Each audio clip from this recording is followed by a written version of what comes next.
Wow, what Whoa! up, and we're back. Bringing this energy into 2026. I haven't seen you in either. Like, We are. Hi, welcome to Drive Time truly- Radio. Fuck ice. What? I didn't say anything. what? What was that? Yes. That was the vibe for 2026. Welcome back, everyone. Happy New Year. We are very, very excited to be back. It's been a hot minute since this group has been together playing this silly little game. So we are very excited to jump right back in, keep the story moving along. Shall we talk a little bit about exactly where we left off back in 2025? Yeah. Big year. Big year. Lots going on. So, last time we met the party, they were in the city of Ciela, the port city of the Ilbrian High Elves, Jasper's people. And they found themselves there after the siege of their capital, Tilo Asari, from the forces of the Delesian Empire, led by Novar Balvisa, the de facto ruler, it seems, of the empire, after a certain emperor was assassinated with no apparent heir. But the group was able to make their flight out of the capital, join Orchid, who is now in charge of the Ilbrian Triumvirate, the official council of the High Elves.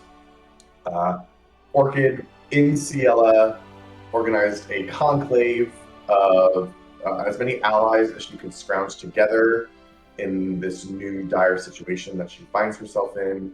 And so these allies were able to come together, and all cards were put on the table. Information was shared about the seats, about Novar's plan to get them, about the continued expansion of the empire. The conclave was attended by representatives from the Ilbrian elves, from the Goliaths of the Heel-Crushed Mountains, the gnomes of Loftvale, further south in the jungle, the Tritons of the Scowgrave Sea, as well as a little bit of a surprise visitor, Tiania Lotheniel, who is a priestess of the Wood Elves, who for centuries have isolated themselves to the Great Taiga in the northeast part of the continent, but they have broken that isolation, it seems, and have heeded the call from Orchid to join the discussions. At the conclave, the party, the Nobodies, were brought in to share all of their experiences and everything that they've seen up until this point. And when I say the whole party, it wasn't quite the whole party. No, it wasn't, was it? Unfortunately, Violet was asked by Jasper to kindly remove herself from the gathering out of fear that Strock, who seems to be in some sort of league or have a connection to Novar and his plan, also has a connection and his claws in Violet as well. And so out of an abundance of caution, Violet was removed from the discussions, where she left with Velterra, who is not one for these types of formal get-togethers or conversations, leaving Elaine, Jasper, and Davina to stay with the group, recount their tale, and begin to talk about some next steps. Most of what the group did at the conclave was share what they know. A lot of it was to bring Tiania up to speed, as the Wood Elves seemed completely unaware of just how far Novar seems to have reached. And they offered to assist the group as best they can, where we found ourselves in an exchange between Jasper and Tiania regarding the seeds left over from the seat of the Fae, now since destroyed in Novar's siege of Tilo Asari. In exchange for bringing and escorting the seeds up to the Wood Elves in the north, Jasper asked for their participation in any sort of coming efforts against Novar. And Tiania, though she could not speak unilaterally for the Wood Elves, agreed to escort them up so that they may plead their case with as much as her weight as her influence can carry. This, of course, it's not the whole situation. As they finished that conversation, Jasper went back to his wife. Herself now made a member of the Triumvirate, appointed by Orchid, and actually left the seeds with her, also out of an abundance of caution, should the Wood Elves prove to not be open to some of the conversations or negotiations, including the installation of a teleportation circle, which would be a groundbreaking development in the connection between the Wood Elves and the rest of the world after their centuries of cloistering themselves away. That's basically where we left the group. Elaine was also able to have a conversation with Esmeralda, who has, since leaving Tilosari, has been particularly perturbed to better understand the connection of the Apex Prelacy, the religious institution, and all of this goings-on. There seems to be some sort of connection between them and the Empire, but exactly what that connection is or why is still not clear. So she is going to make her way to the Sacred North to see what she can find out and hopefully reconnect with the group at some later time. Aside from that, in addition to heading up north to the Wood Elves, Tang also mentioned that the Wood Elves in particular are well positioned to share information, knowledge, and expertise regarding the Pentamont, the 5 primordial entities, beings that represent the most raw and elemental parts of the world, including Strock, who of course afflicts our dear Violet. So hopefully, just maybe, there might be something that can be done for her on this venture as well. Did I miss anything? Beautiful. No. That's all so manageable for us. Like, we've got this. We're gonna All survive. in the bag. In the bag, we've got a plan. It's totally fine. Yeah, so to reflect on just a few of the outstanding pieces that we have with this group at the moment, we have Novar and the Delesian Empire still up to their machinations in the capital of Rakova, still holding the capital city of Tilo Asari. The third seat of power, the seat of the Myriads, is out there somewhere, just waiting to be discovered. The soul of the world seemed to drop some sort of a hint to the crew, telling them to find her last remaining child, her daughter, to help in the endeavor. And there's a lot of geopolitical maneuvering going on in the world. Orchid spoke a lot about trying to recruit even more allies from the dwarves in the north, trying to hold off the Ascium League over in the east. And then, of course, the wild card that everyone is trying to figure out exactly where they will fall is the Federation of Fulara, the polity to the southwest, Davina's homeland. A lot up in the air right now, for sure. But for now, we will return once again to the city of Ciela, where the party is sort of, at this point we find themselves in the evening. The conclave has since concluded. They have all left. Elaine has talked with Esmeralda, and Jasper has spoken with oh my god, Hazel. Got your wife's name for a second. And Tanya mentioned to find her in the morning to begin any sort of departure. So, with that, we will travel back now to that bright green, vibrant port city. Ooh. With its Sounds peaceful.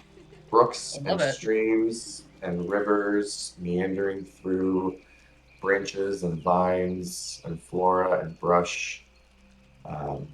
Where do we find the Nobodies? I'm probably. This is the morning. Oh, It's the evening still. Okay, yeah. Then You haven't taken a long rest yet. I'm probably just going to bed with my wife. Okay. And we're back. I think we And we're we back. ended with me, Elaine, Violet, Elaine, Dev, and Vel at the docks. So I think we would be making our way back from there. Yeah. Okay. Beautiful. Okay, so you make your way from the docks, following some of the channels and the canals through back to the area where you've been staying in the city. A large sort of tree-covered open air resting area with lots of different cots and bedding areas laid out, where some of the other, refugees have been staying as well. And unless there's anything you want to do for the evening before you go to bed, you are all able to settle in for the night and go to sleep. And remind me, what did y'all talk about at the docks? Vel and Violet made a promise to each other, Oh, that and was Vol. okay. Vel and okay, it was just you two, right? I guess It was us, three. and then for that, and then Dav and Elaine came and met us. And we shared what we could without Mhm. giving too much to Sal. Mm-hmm. Just that we're Just that we're going moving. there. Yeah. Yeah. And we talked about Violet getting the cursive stroke removed, or at least attempting to have it removed. Yeah. Great. Ooh. Before turning in for the night, Violet, as per usual, is just going to spend a little extra time looking at the shadows in the space before she falls asleep. Okay. Um, go ahead and give me a perception check as you do that.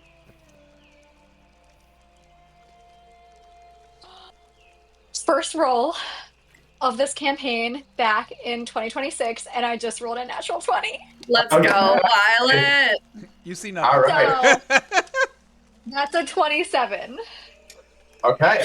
Even me. She's paranoid as You fuck right now. you take a look at the shadows. The events at the seat of the Fae have been weighing heavily on your mind, exacerbated even further by this whole ordeal at the Conclave and being asked to leave. It's something you can't get out of your head, especially as Violet sort of arrives at this moment of basically being in denial as long as she could about this affliction. Ever since you've been forced to reckon with that, it is like a floodgate has broken. And you have just been awash with doubt, anxiety, a fear of the unknown. And so you find as your party members slowly drift off in their different ways, for a while there, you remain wide awake and alert. It's something that is not that uncommon for you. Ever since you were a little girl in Verkova, you've always thought the clearest at night, in the dark, in the shadow, free from distraction, free from pomp, free from all these other things, right? And so in this moment, Violet is focusing intently. You are currently huddled on your bedding. You look out and you can see shadows from some of the lights that dance in the tree above. Very soft, very faint, but they do cast a little bit of a glow and some shadows on the ground. You watch as they move and dance ever so slightly. And you look, and nothing seems out of the ordinary from these shadows. You think back to the night that you were on the ship and Strock seems to come to you in the shadow. It doesn't really feel that same way here. Okay. And then you stop and you think for a second, and you can't help but wonder, in Tilo Asari, where you had this encounter at the Seat of the Fae, you remember in your flight from the city, as ships were bombarding the city and everything was in chaos and disarray, you remember seeing druids, mages of the High Elves, desperately trying to raise some sort of shield. And those attempts were thwarted. That same shield, the Solar Aegis, was the same one that you passed through when you came into Ciela. And if you remember, the feeling you got when you passed through the Aegis was that feeling you get when you step into warm sunlight for the first time. And you can't help but think there's a very good chance that in a place like this, right now, after what's happened, it is probably very difficult for a creature of the shadows to make his way here. And how could he when the shadows that are in the city are so beautiful and gentle and weave their way in with the soft glow that permeates across the entire city? And with that comfort in your head, you are able to finally put your head down and close your eyes and take a breath and fall asleep. That was fucking beautiful. Yep. It's beautiful. That was art. No notes. Excellent. So you all get that long rest. Not even sure you needed it, but still. But thank you. You got it. You got it. And you all awaken in the morning as the sunlight does stream through the trees. Yesterday there had been some storm clouds that had started to gather above, but today seems to be a little bit brighter this morning.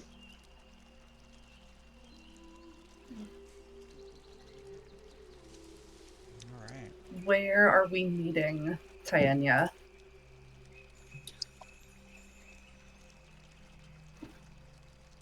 But you're gonna see Violet. She's looking very well rested. Good. So, what if we just spent like one more day here? It would be nice, but Immediately, like, why? Oh my god! There's something about this place where I don't think Strzok can find me.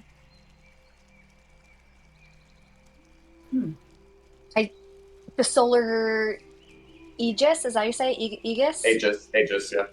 Aegis. The solar Aegis, or whatever protective shield the elves have around the city of Ciela, Ciela, yeah. Ciela, I'm just butchering it all. Get back into it, Ciela. Wanna swing from the chandelier. Ciela. It's keeping his influence out. So what, are you just gonna hide here until everything's done? I'm not saying I'm just one extra day. I don't. What would that accomplish? Sal, we've got so much to do, Hey, and I we're on a know, I clock know. against the Empire. Okay, Jasper, There- can they create something like this or just around me? Just like a portable one? Put it in an Probably artifact. not, but also one of the main purposes why we're going where we're going is to rid you of this curse anyway. So Right. It's just if he finds out that I'm trying to exercise himself from Well- the deepest parts of my soul, if he finds that out, I feel like I mean, there could be resistance. he's gonna find it out when you go Yeah. to exercise it. Well- so I mean, we'll yes. be ready. We will be ready for it. yeah. Does I like the idea of a Ammrion surprise. have this order thing? They have something. their They don't at their have the city? solar Aegis, but they did say that they have ways of preventing his influence from reaching them. They specifically said that in the meeting.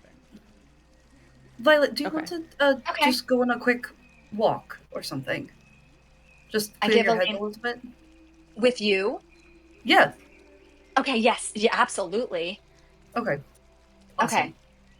And I'll let the group know that we'll meet them wherever Taiga designated. Okay. Yeah, I don't think she officially designated a spot, so we'll just say, for the sake of Back at the maybe simplicity, meeting. yeah, like at the edge of the beach where the conclave was held. Yeah. We'll just say, Okay. Yeah. Thanks, Elaine. Sorry, go ahead. No, go ahead. Wait, so you're saying Davina and Vel are all of them? Well, Jasper is there, I think, right? Jasper's with Do you his go with Jasper's them? at- Jasper's with his Jasper's wife. with his wife. With With his wife. Jasper left? Hazel's a member of the wasn't there. Triumvirate now. She's staying with Orchid. So we are alone? Mm-hmm. Okay. We don't know there's anything. We don't know. Neither of us know. We do not know. Violet knows. Violet did a perception check. She knows. Oh boy, I don't know. She knows. So on the way out, Violet's just gonna wink at Dav. We'll meet you with Tayemia later. Come on, Elaine. All right. I'll walk out with Violet. Can I insight check on Dav? How's she looking? Go for it. 11. She's got her poker face on. Of course. Of course she does.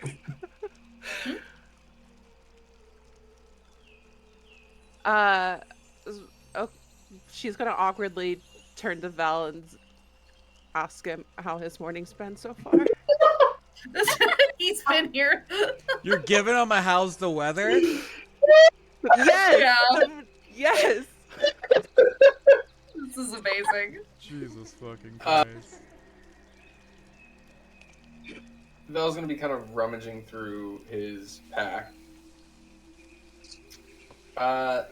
It's fine. I just wished I had some better ingredients to make breakfast with. Her eyes light up at that. I mean, I could help with that, but yeah. Smooth, So bro. lost right now. Smooth, bro.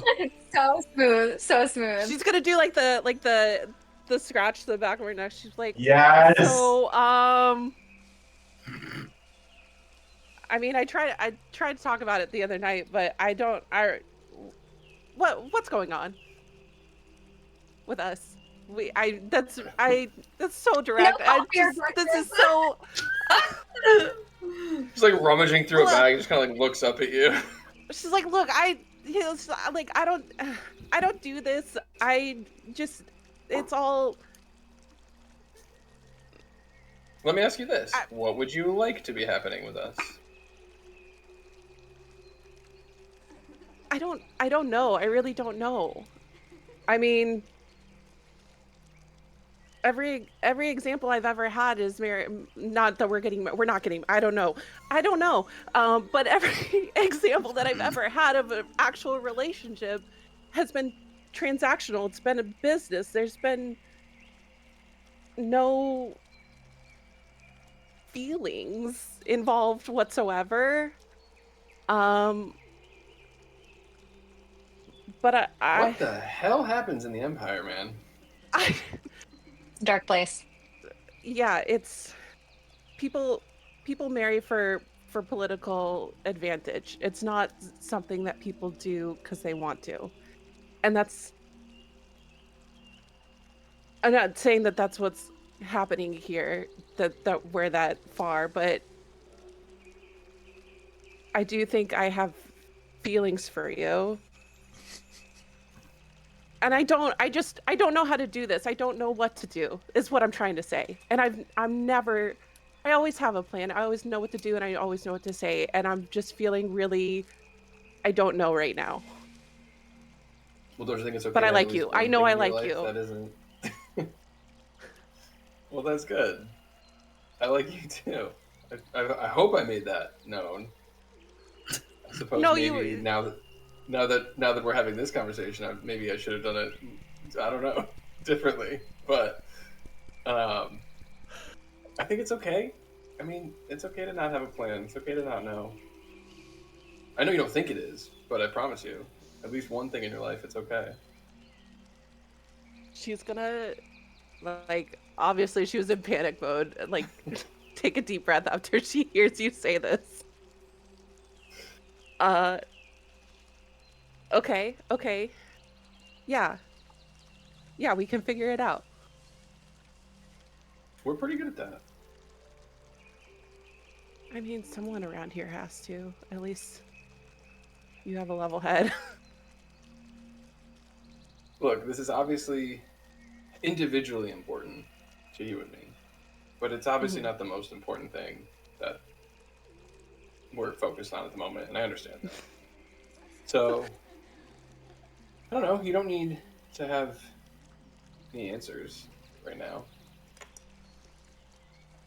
But it's nice to know you're thinking about it.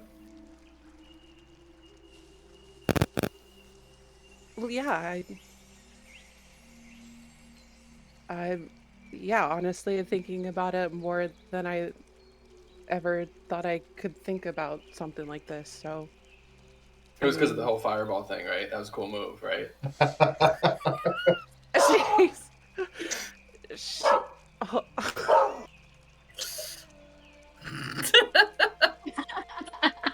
Murphy thinks it was the coolest move ever. Rosie says, "Get away from my mom." Yeah. Yeah, she's gonna chuckle and say, "Yeah, I'll admit that was pretty cool, but." And I mean, yeah, it was pretty fucking hot.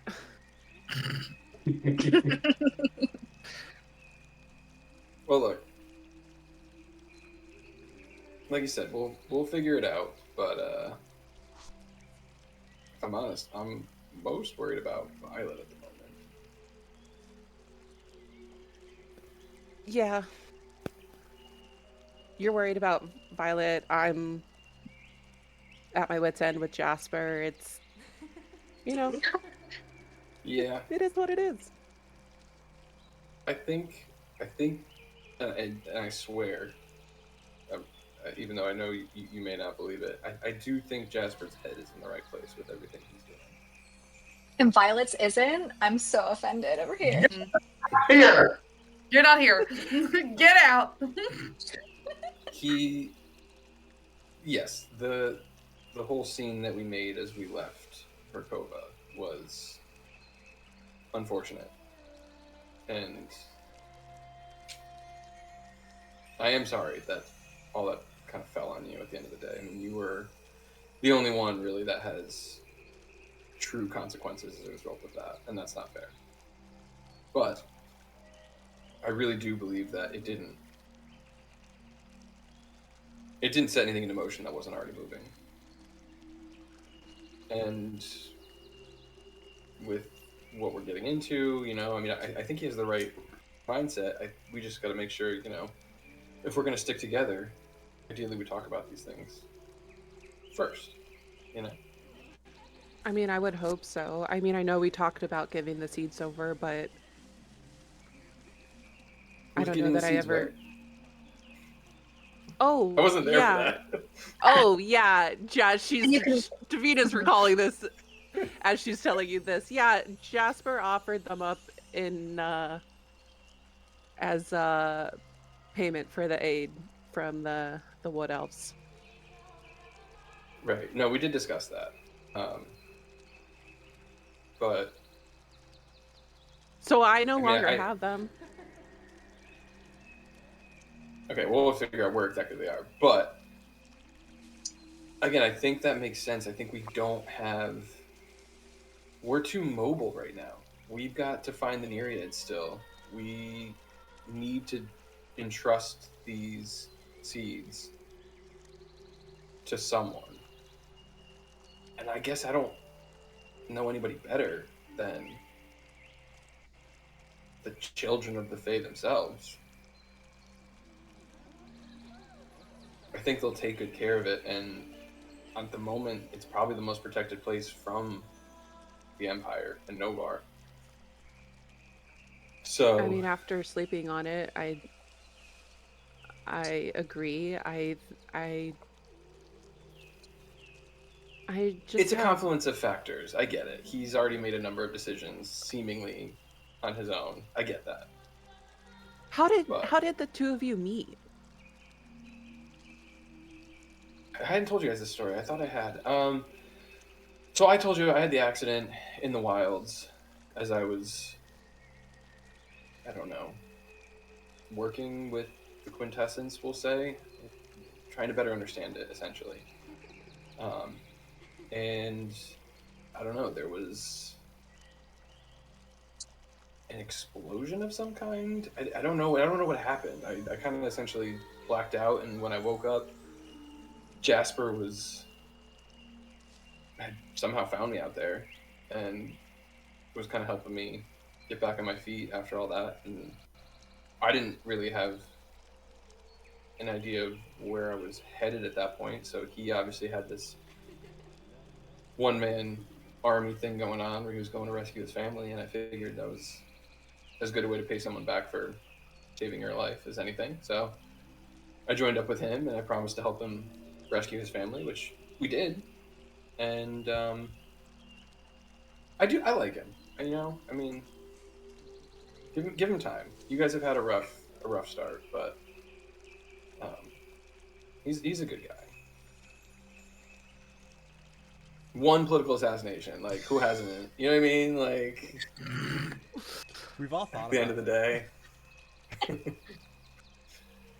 But yeah, anyway, I mean, that's how we met, and actually that's when Vol and I kind of got connected. I had met Vol out in the wilds while I was doing the same thing, and he was a Cruxborn. He was walking, talking Cruxborn, and then after the accident, he was in my head.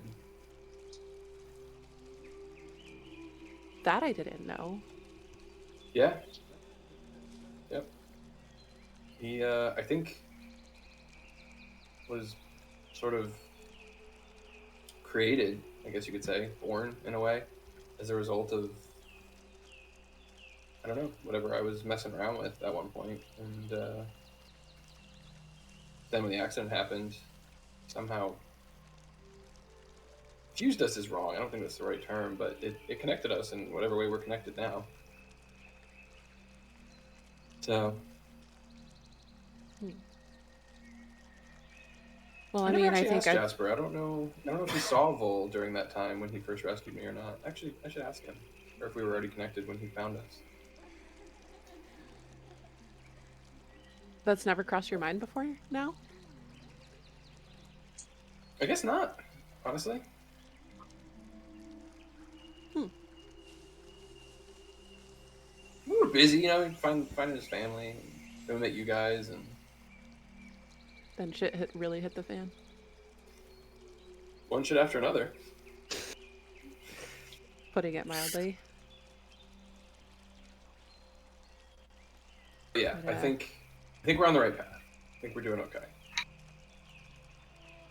I mean, the general direction we're going, I think we're all on the same page about. I just how we decide to get there is another issue altogether. But decisions have been. I mean, the whole thing with the assassination, and with the council yesterday after having slept on it. I mean, you're right. It's probably the best decision, but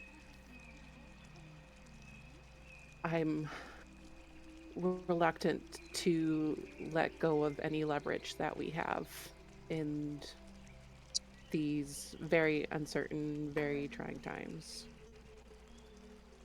That's super fair. So maybe we should need to make a little more leverage of our own.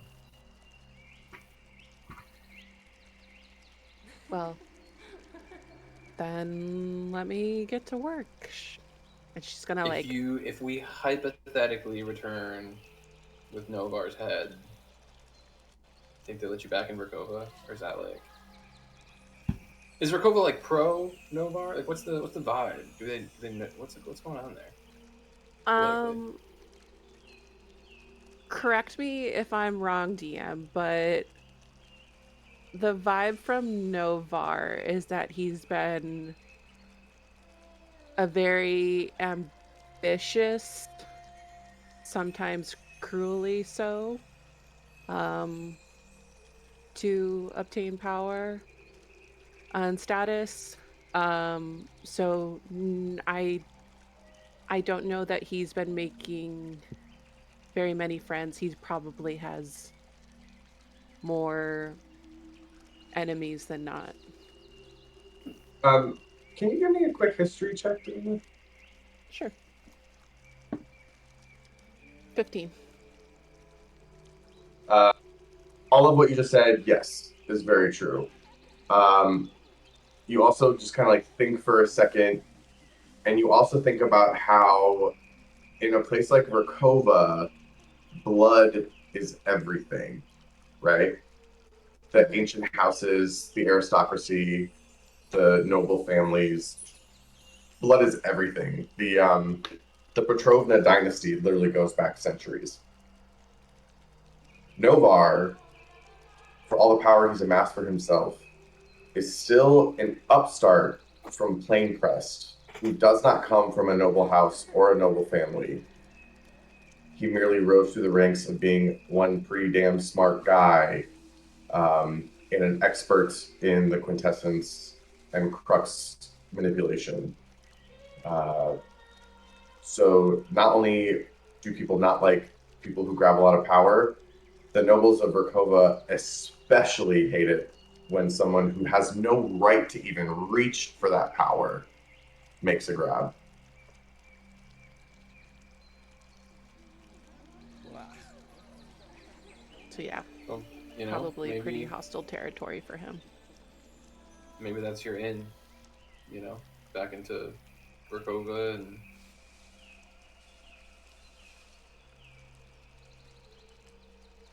I don't know. Maybe it's a long ways away, but I've been trying to find ways that we could right Jasper's wrong in that sense. And we're going to be getting Novar's head anyway, so, you know, shop it around, see what it gets us. I like that. I like that, yeah. Good. So, breakfast? Yes, your ingredients. And she's yeah, she's gonna give you a quick kiss and then go find what you need for breakfast. Go back to rummaging through, picking out my And as she's cooking walking away, she's gonna stuff. say, "Thank you for talking me off the ledge about us and Jasper and Sal." Anytime. Tavina, as you go about your business getting the ingredients, Vel, you hear a voice in your head say, I felt that one. Really? That wasn't for Yes. him. And I felt your face get very warm.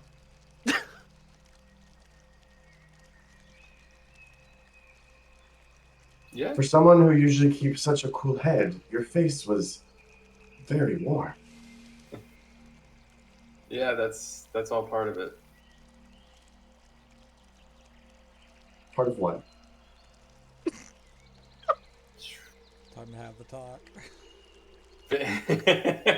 No. Feelings, love, relationships. So you love me. I think I just might.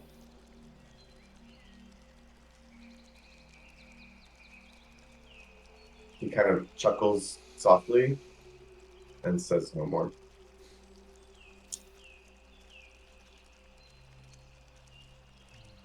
All right, Davina's able to... Elaine. Go ahead. We'll jump over to... I was going to say, Davina's able to get a nice little breakfast going for her and Belterra, so we'll jump over to Violet and Elaine. Okay. Elaine, you can see that Violet has a lot of anxious energy. Yeah, going for a walk was a really good idea. That's beautiful. Yeah, just walk your normal stride. I can keep up. You're acting very scared. And I don't understand exactly why. This is new for me, Elaine. Okay, I need coffee first. You do not need coffee.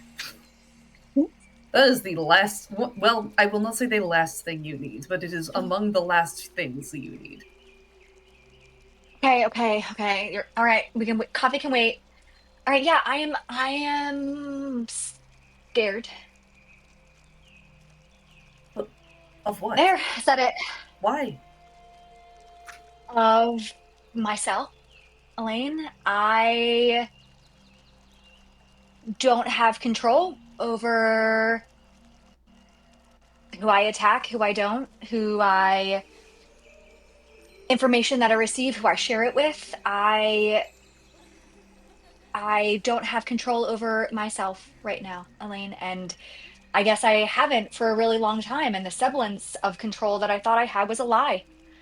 So I am scared of what could happen. I'm scared of what could not happen if I can't actually get this curse off of myself. Oh God, I'm unsure of what the future holds, Elaine. I've noticed something, and this.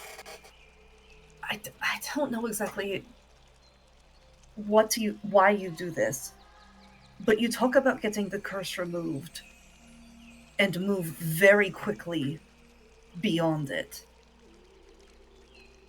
Do you not want to? I'll stop moving and look up at you, and I'm going to summon two daggers, one in each hand, and sort of look at them and look at you and be like, I once struck out of my fucking body and out of my mind. But this, I just sort of stare at it longingly, like, this I want to keep.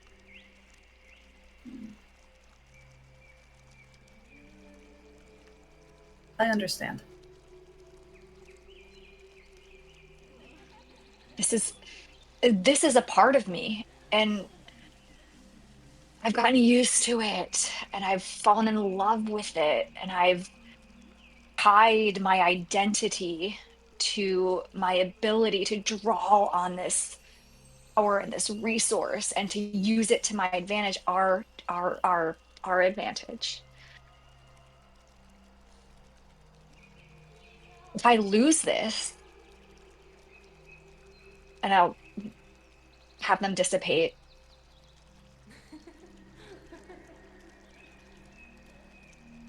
it feels like losing a part of myself.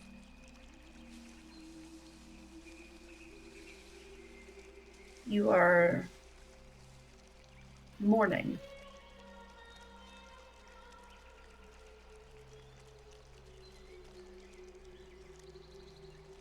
You know, you were and are remarkable without this. There was a reason we were on jobs together before this happened. You did plenty that I can't fit in spaces I can't even imagine squeezing into. You walked in shadows like you were part of them. Before all of this, before the powers, before Strock, you were remarkable. You will be remarkable still without them. But I know it's terrifying. I know the giving up is scary. But it's not a loss. It just leads to something else that you can find. What part of Violet was buried behind this? guess I have to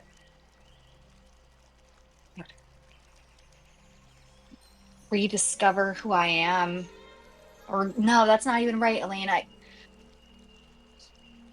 not rediscovering, it's just going back to who I was before.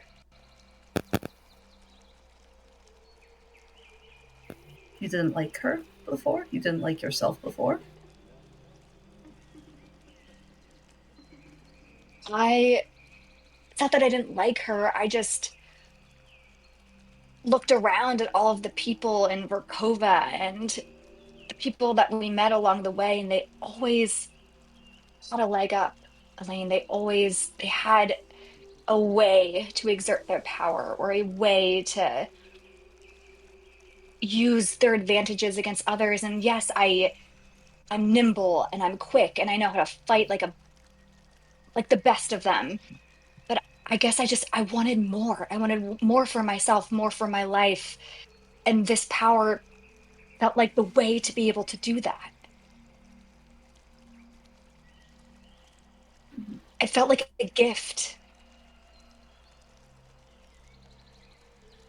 And to know now that all along really was a fucking curse. I mean, it's literally the name of it. And I tried to dupe myself into thinking it was something better because it's me. And, but thank you. I am going to need, I'm going to need those words, Elaine. I'm going to need some reminders about what I'm capable of and who I am without this. I'll be at your side the whole way. I know what I want for you. I can't begin to imagine the decision that you have to make and what this process could be like, but it is your own. I trust you, even when it's hard. And I believe in you. Thank you. Of course. You can see that Violet has visibly calmed down because that's what Elaine's presence does for her. And I'm gonna be like, okay, all right, that's enough about me. Elaine, uh, what's going on with you? Let's go Distract get me. you I that need. coffee. Let's. Violet is gonna note that, but go along with it and be like, yes, let's go get me what I need again. Sure, Mhm. let's go get that coffee. That sounds Mm-hmm. great. I like this idea. Let's go. Okay. You are able to find a little area where some vendors have set out some goods for the morning. There are a few, like some areas you can get a little breakfast of fish, some freshly baked bread. They do have also some coffee and tea as well in this area. So you're able to get yourself a little glass, or cup, I should say.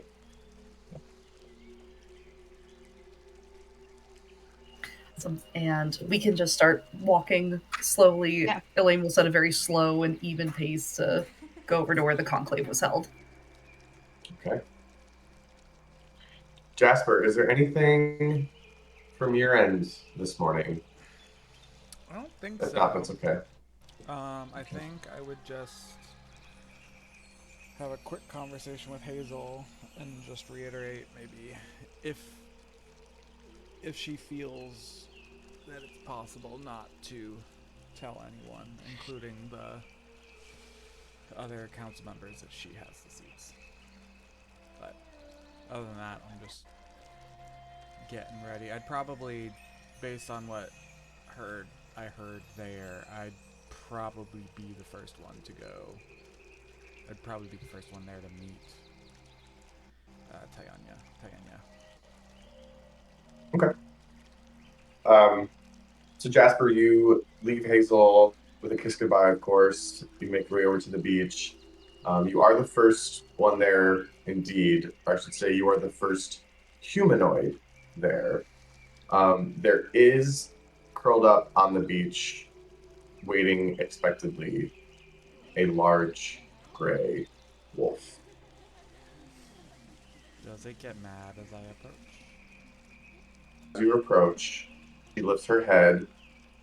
Her piercing yellow eyes look at you, It's Kina. and she holds a very alert and vigilant position as you approach, but she's keeping you in her sights. Yeah, I'll probably just take a seat. Okay. You take a seat. She watches you sit, bring yourself to the ground, hold your position. She is going to relax her haunches a little bit and put her head back down, but the yellow eyes are still glued right on you. Probably have some jerky rations. I'll just throw her some jerky. Okay. You toss one her way. She her head doesn't move, but her eyes dart to it. She waits a couple seconds, and then she inches her paws forward a little bit and grabs it off the ground. I mean, I'll give her a nod. I have a feeling this is an intelligent animal. This isn't just this is not just your run-of-the-mill wolf, so I'm gonna give it that kind of respect and just give it a nod and set to cleaning my gun, I guess. Sure. Just for shits and gigs, give me an animal handling check. Yeah. That's is that when me and Belle walk up? As he's Let me getting attack. mauled. Bobby! It was not great. It Uh-oh. was... What's my animal handling? Oh, it was a 14. Okay. Yeah. It's not terrible. Yeah, I had better hand. No, it's not bad. Than I thought. I mean, yes, I think, Jasper, in this moment, the route that you take with this seems to check out. You kind of were just keeping an eye on her just to see what her vibe is. There's definitely an intelligence behind those eyes, and it feels like in the moments from when you walked up to where you are now, she has relaxed. She hasn't necessarily welcomed you into her pack, but she's sort of okay, this guy's she's sort of you're all right for now. You know what I mean? It's so you give her a quiet respect that she seems to acknowledge and sort of accept for the time being. Cool.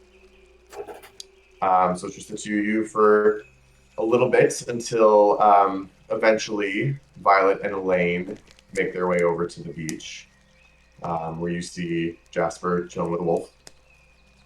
She raises her head, same thing, to kind of just watch you all, but at this point she's aware that there's a group that's coming, so she kind of just watches and holds the gaze. And then not too long after that, it's late morning at this point. Belterra and Davina join as well, and the five of you have reconnected on the beach. I will, I'll nod my head, bow my head to the wolf, say, "Good morning, Aurora." Her right ear, at the acknowledgement of her name, perks up ever so slightly, and she kind of does a little neck rustle, and just sort of maintains a regal position, laying on the beach. Or ask a stupid question. Do we know? Does her saying that mean anything to us? Do we know this wolf? It was at the council with Tayana. It's Tayana? Again, yeah. Oh, okay. Hey, yeah. Got it. I think this seems to be the hard one. I keep wanting to say Titania, but that's not right. Yes, Oh, you know what? when she I wrote it down in my notes Enya. The band Enya. yeah, I mean it's spelled literally Taenya. It's spelled Taenya. But anyways, And yes, when she made her appearance at the conclave, she made a reference to Aurora. She spoke to Aurora, so Davina, aka Note Taker Supreme, of course had it cocked and loaded, so But Violet has no idea who Aurora is. you would have been there for her arrival, and then you were asked to leave. Okay. Yeah. Okay. You all were there still when Tiny first arrived with Aurora. So yes, all is fine. Okay. It's only a few moments later. You're not sure. Perhaps Aurora was sort of standing guard and maybe alerted Tanya. Who knows? But not too long after you all convened there, Tanya does appear. And she says, good. You're all here. Good morning. Good morning. She looks around and she kind of eyes Violet and Valterra in particular. And she goes, I assume everyone is aware of our travels and our plans? Everyone. I know what I need to know. Yeah, everyone knows what they need to know. Excellent. Now, before we make our trip, a couple important things for you all to know. I was able to travel here so rapidly on Orchid's call because thankfully I was not too far off. I was on a trip to PL, just to the northeast of here. So I was able to travel quickly. Our travel up to Ammrion will be a little bit different. You see, there is no direct way to travel from an area outside the taiga directly into Ammrion. It's a safeguard that we keep. There are special sigils and arcane protections to make sure that it is not quite so easy to just walk right in to the area, which Jasper goes back to our conversation of why a teleportation circle is going to be a big ask. Yeah. I wouldn't ask you to change that level of operational security. The same way that we only ask for access to your peoples in the same way that you would access your peoples. So if there's a teleportation circle that we can access that gets us to the point where we then could enter the city, not necessarily in the city or in... That is just as well. If it gets us close, that would be acceptable. She listens to what you say, and you see that her ears kind of perk up a little bit, and she goes, that's interesting. I hadn't thought of it that way. That might be a bit of a smoother case to make. You see, let me explain exactly how we will be traveling. And she pulls out a small little gemstone, and she says, I myself am not of the Druidic order, but we have pieces like this that allow us to travel quickly through the network of trees. This stone in particular takes us to the Chailith gathering point of Lys, a city right on the Mammoth River. It is not too far from Ammrion, just a short venture north on the river and journey east through the taiga. That is where I plan to take us to start. We can hopefully gather some assistance from some of the other elves and the warden of Lys to aid our voyage, and perhaps Lys might be a place of consideration for our circle. Either way. Now, just before we go, a little bit of a warning. I mentioned this yesterday to you, Jasper, of course, but it's going to be quite a shock to many of the Chailith to have non-elven visitors amongst their midst. Just be prepared. I can't Are we say- going to be accosted with tomatoes? Are we going to be assaulted? Stabbed. Just want to know what to expect. Thankfully, because you travel with me, you are afforded a fair amount of protection. There will be no assault, no tomatoes. Now, foul language and hurtful words, that I can't quite protect as well against. Oh, I've become quite used to those kind of things, and I just kind of like quickly, just like a small We side eye all to have. Davina.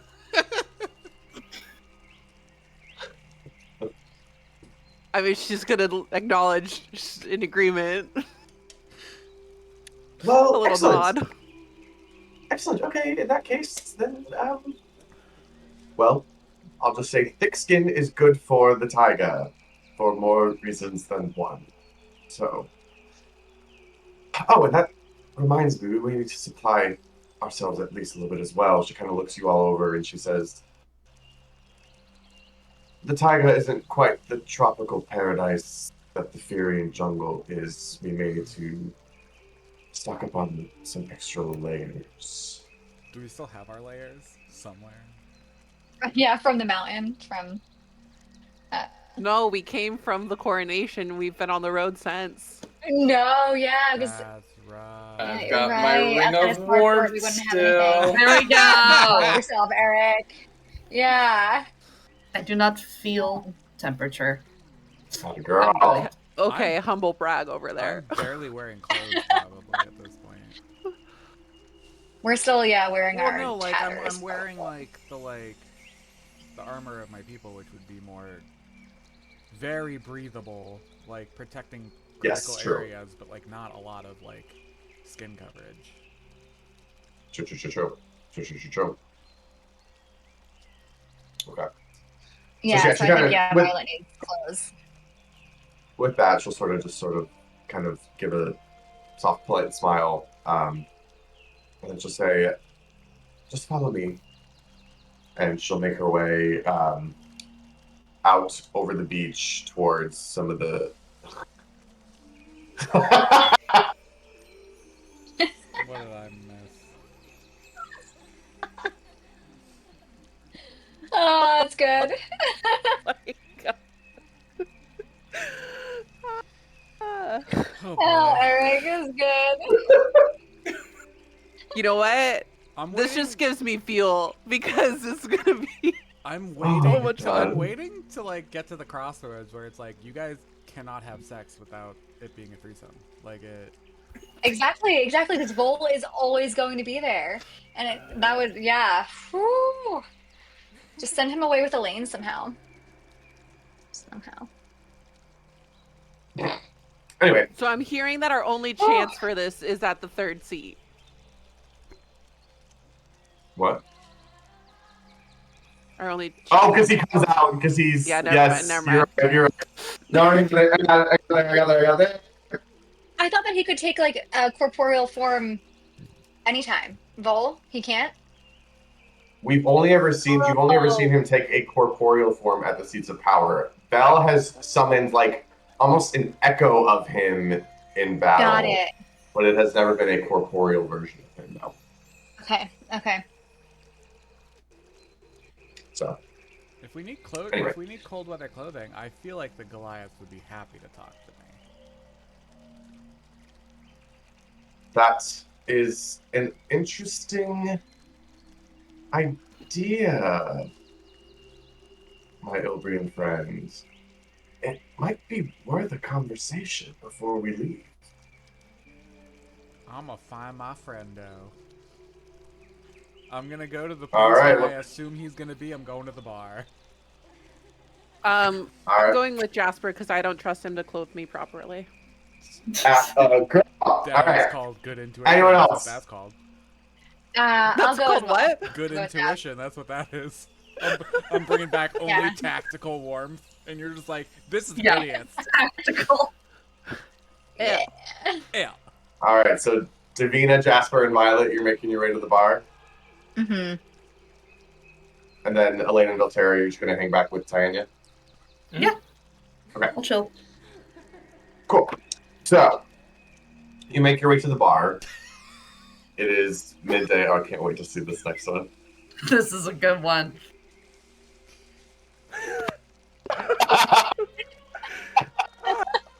If it's any consolation, Megan didn't know what the fuck just happened.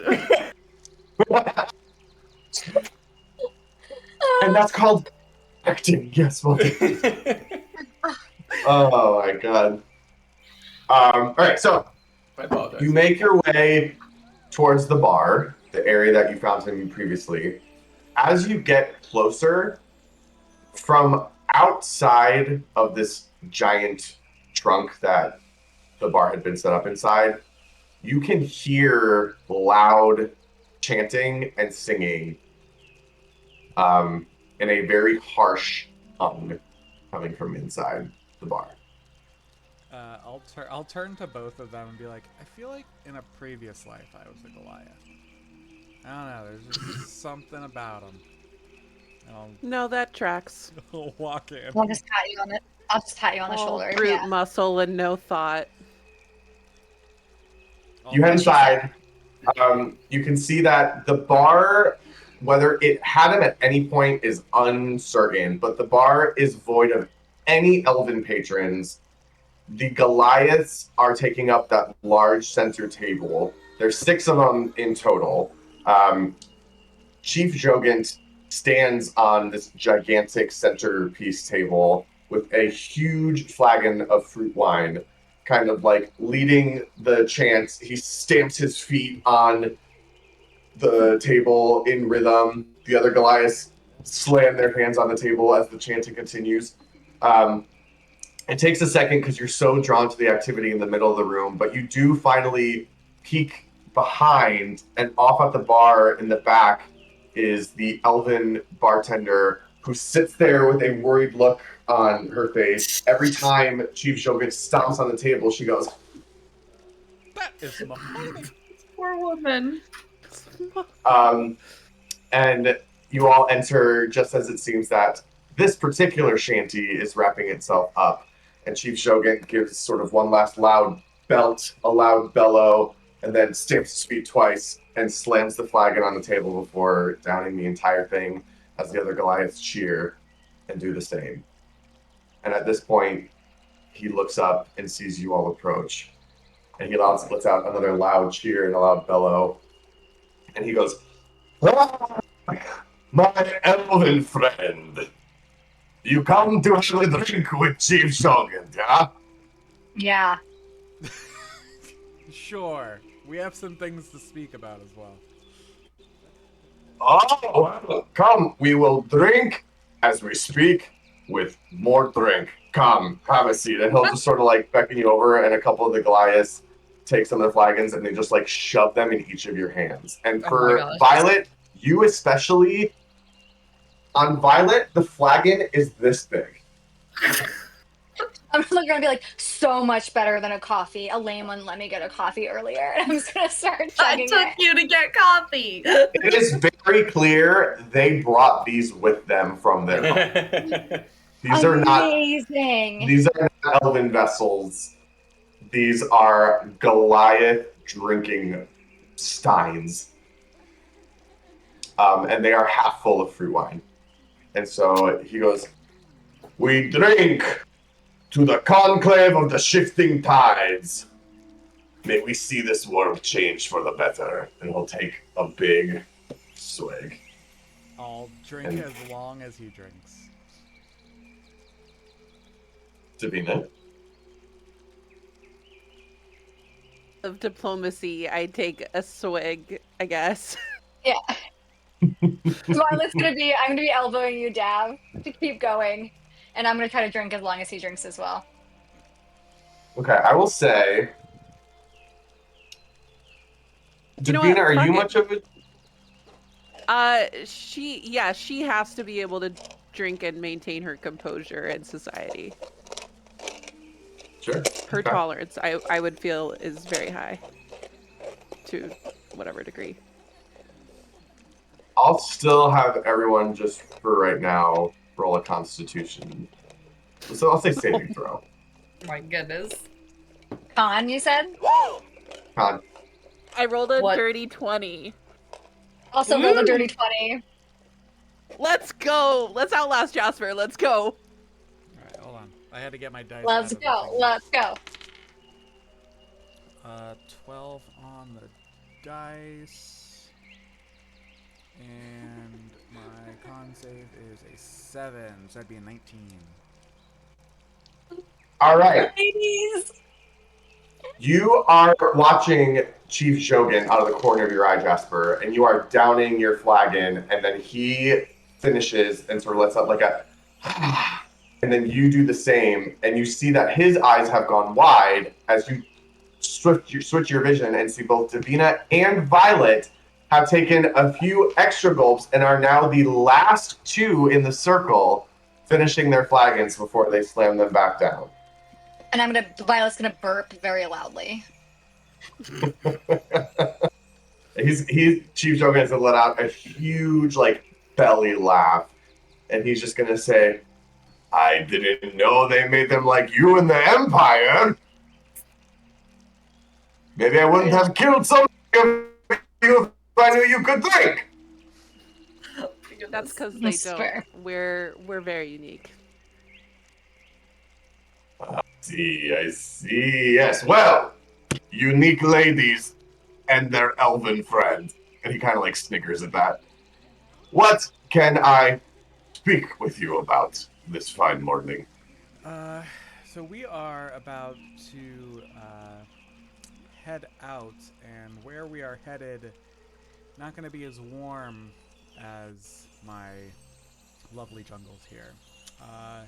Knowing that you fine folk hail from the mountains, we were hoping that maybe you had some spare warm clothing that we could. Are you headed into my mountains, elf? At some point I will visit you there, but no, we are going to meet with my fine cousins up in the Taiga. Oh, you wound me. I know. But he'll kind of look around at the other Goliaths who are kind of watching the conversation. He'll see, I think we have a few extra pieces that might fit you. He kind of looks at you, Violet, and sort of chuckles to himself. Just right. They're fucking infant He's clothes. getting you the child. Yeah. Little baby clothes. Absolutely. A little onesie. He is getting you the Gimli fit. Oh my god, I hope you get a full-on onesie with the footsies and it Yeah. So, You know He what? leads It's you- so warm. he leads you out of the bar, just a few blocks over to where the Goliaths have sort of set up their own little camp for themselves. And he has one of the Goliaths start rummaging through some of their materials. He pulls out many different fur covers, fur shawls, fur capes. And as he hands them to you, Davina, for example, in your case, one of the Goliaths demonstrates it. It's meant to just be a shoulder covering that drapes on the back. On you, it is a full body cloak that enwraps all of you, floor length. Jasper, they are able to share with you a few leather pieces, and one of the Goliaths actually has you put it on, and the sleeves hang down, and then he takes it off and takes his axe and just wha-cha, and chops the sleeves off to fit, even though it still hangs on you like a dress. But it is a very nice sort of leather warm kind of covering, and he gives you a shawl cover as well. I'll The Goliaths- request one like Jasper's for Belle. Sure, definitely, yeah. He's able to do the same. Violet, the Goliaths look at you, and then one of them reaches into one of their packs, and when the Goliath sort of goes hey! And the one that's reaching through the pack pulls out, and he goes, Garboff had a little one not too long ago. Barb. Okay. And they hold up, in fact, a piece of infant's clothing that has like a cute little like fur kind of like trim It's still around too the big. neck. Violet's trying so hard to put on like a really good face. Thank you so much. It's It's perfect. It is perfect. Thank you, Chief Shogun. You're very welcome, my little friends. And then at the same time as this has been happening, they also found a just a little bit of like a smaller garment because Elaine is actually not drastically smaller than a Goliath, only by a little bit. So they're able to find some, even though you say she doesn't need it because she doesn't feel the cold, they still feel obliged to show some hospitality and share some I with like her them. They're as well. cool. And he'll give everything over to you, and he'll say, and that is, consider it a gift from the Goliath of the Heel Crush Mountain. As thanks for, he'll like look at Davina just to sort of like question herself for a moment, and then he'll just say, for offing that son of a bitch.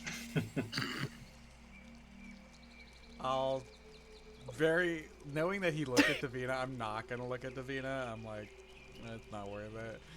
And I'll just approach him and go for like the predator hand clap, and Yes.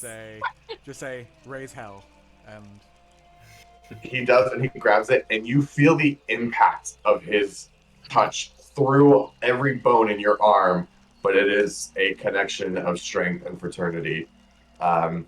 And he kind of goes, "Now, if you excuse us, we were only halfway through the wine in that little place, so we have work to do." And the Goliaths will kind of make their way back, and the three of you can head back to the beach, arms full of furs and leathers for your travels.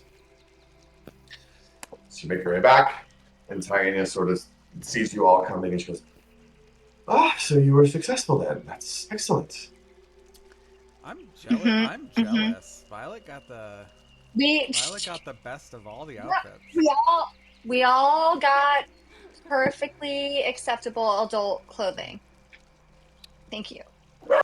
That's excellent. That's great. Anyways, shall we? But Jasper, if you want to trade, just let me know. Unfortunately, I am not the size of an infant Goliath. So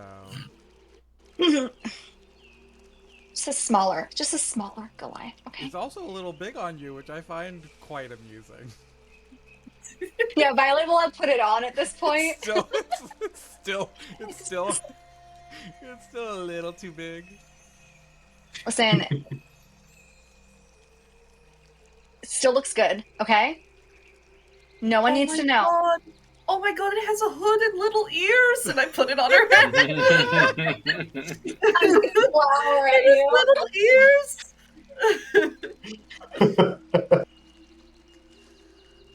Oh my god, I would love this drawing so badly. I would love it. I will get to work. And it's just Violet, just like. Yeah, and she's got Yes! Little ears Just like up. fucking so annoyed. Hell yes. So, you make your way down the beach. Tanya leads everyone. She's trying to make her way out of the city a little bit to not do it in quite so public of a place. And so, of course, around the city, there's still plenty of foliage, plenty of vegetation, plenty of trees. So she makes her way over about maybe a 15-minute walk from the beach, but still she's mindful to stay within the confines of the Solar Aegis. She finds a nice, tall, broad palm fern, and she takes the gemstone once again from her hands. She holds it up to the trunk of the tree. And it doesn't work because palms aren't trees. Wow. All right, fine. You're all out there, and now you have to go on foot. So, Now we have good job. Oh no! Good job, Jasper.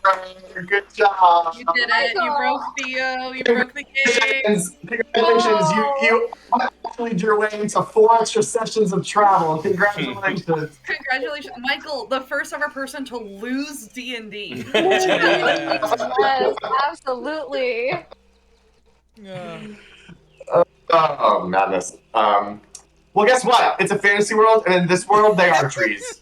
So you can go consult with the botanists of this world, and they will all tell you the same. So she holds out the gem to the tree. It begins to glow. And then from the strips of the bark coming down, you can see a soft light begin to glow, and it makes its way down the tree as the bark itself begins to slowly part and separate as a small portal is beginning to appear in the tree. And she'll turn back and she'll say, well, shall we? On our way? Let's do it. All We right. shall. So she makes the first step in, and then one by one, you all walk through, and you are greeted by a... Oh, it sounds cold. Oh, yeah. You immediately walk into a blast of a cold chill as the beautiful palm and fern landscape of the jungle around you gives way to a pine forest and a few other different types of trees scattered amongst.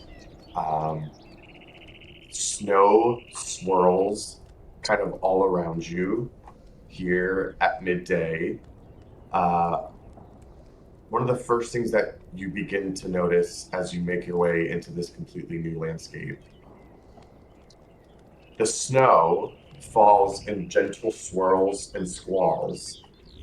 And as you all look at it, you notice that the snow itself seems to be emanating a soft glow. Each flake that falls as it lands on the ground, the light begins to dim a little bit, but the snow covering on the ground itself also seems to be giving off a very soft light. Especially in the day, it's not quite as easy to see, but you can tell that there is a little bit coming from there. Is it at all like the snow from the drow worms when we got close to the seat there? Different. It is different. It is slightly similar. It's enough that you make a connection in your brain, but as you start to think about it a little bit further, it's not quite the same. That snow, while it did also glow, it seemed to... Actually, you know what? No, it's really not that different. From what you can see from your perspective, there is a fair similarity between your experience in the drow worms and what you see here as well. It's just here, you're not on the top of a mountain cliff, and so it's not whipping around you in severe windy fashion, but it is still, it is still falling. You are also, in terms of seeing this all around you, you then kind of look above you, and the sky is full of clouds as it is snowing, but the clouds themselves every now and then begin to illuminate with soft little glows and pulses of purplish blue light. You can even hear thunder rumble across the horizon, muffled ever so slightly by the snow itself, but still sort of a ever constant sound that permeates across the landscape. You hear an endless symphony of birds. It is kind of striking to think that you are in a snowy forest, and it seems like there is still tons of wildlife around you, as if it were a spring day in the meadow. You make your way out into the snow, and Tayenya, when the last of you exits the tree, the scene begins to kind of close back up a little bit. And she'll say, "Welcome to the Great Taiga." Why does the snow glow? Here in the taiga, well, I should maybe say, here in an area of the world where we have not been harvesting crux for centuries, there is still much of the quintessence woven throughout every part of our reality here. Who knows? This might have been something found in other parts of the world as well, in days gone by. It's particularly beautiful today, I must say. We call it frozen fire when it glows bright like this. Well, let's make sure it stays that way. Which way are we going? Yes, let's. So she turns and begins walking. You walk for maybe about 20 minutes. You can see she, every now and then she sort of checks trees, checks areas, and farther up ahead of you, through some of the trees, you are able to start to see a couple glimpses of what looks to be a very, very large encampment. This is not a city by any means, but it is a very, very large gathering place. As you get a little bit closer, you can see again through the trees and through the snow, all of the buildings and structures here are not actually buildings and structures. They are all tents of some kind, either erected or made through draping cloth and leather and other material across different parts of the forest to create these sort of like covered, shaded areas. But this whole place, just from what you can see, it sprawls as far as the eye can see on either side of you in opposite directions. And you don't even know how far back it goes. And so Tanya will sort of like nervously look at you all and she'll say, "And this is the Chailith gathering point of Lys, our center on the river. Stay close." And she'll kind of make her way into the camp. You can see she steels herself a little bit and walks in. As you walk in, you can see that the camp is abuzz with activity. There are tons of elves out and about doing all sorts of things around. Some of them are kind of gathered around small fires that have been set up. Others are going about chores throughout the camp, hanging things up, working away with tools, having different conversations. There are what seem to be some sort of guards or rangers stationed throughout the camp with large bows slung on their backs. As you kind of continue to take a look around, you see that it's not just elves that are here. There are a couple of other kind of unique folk around here. A few dragonborn are seated at a couple of the fires.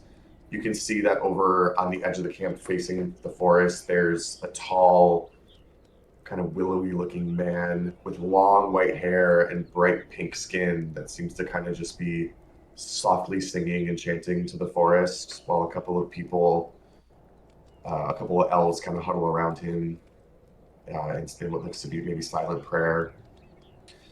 You can see, hard to miss, not too far off from what seems to be kind of a large center fire, there is a frost giant standing amongst a couple other elves bound in very intricate leather armor. And they seem to be deep in conversation. And it is, you have just enough time to start to take all of this in. It's really good. Unfortunately, it's perfect. Unfortunately, it's perfect. It's so good.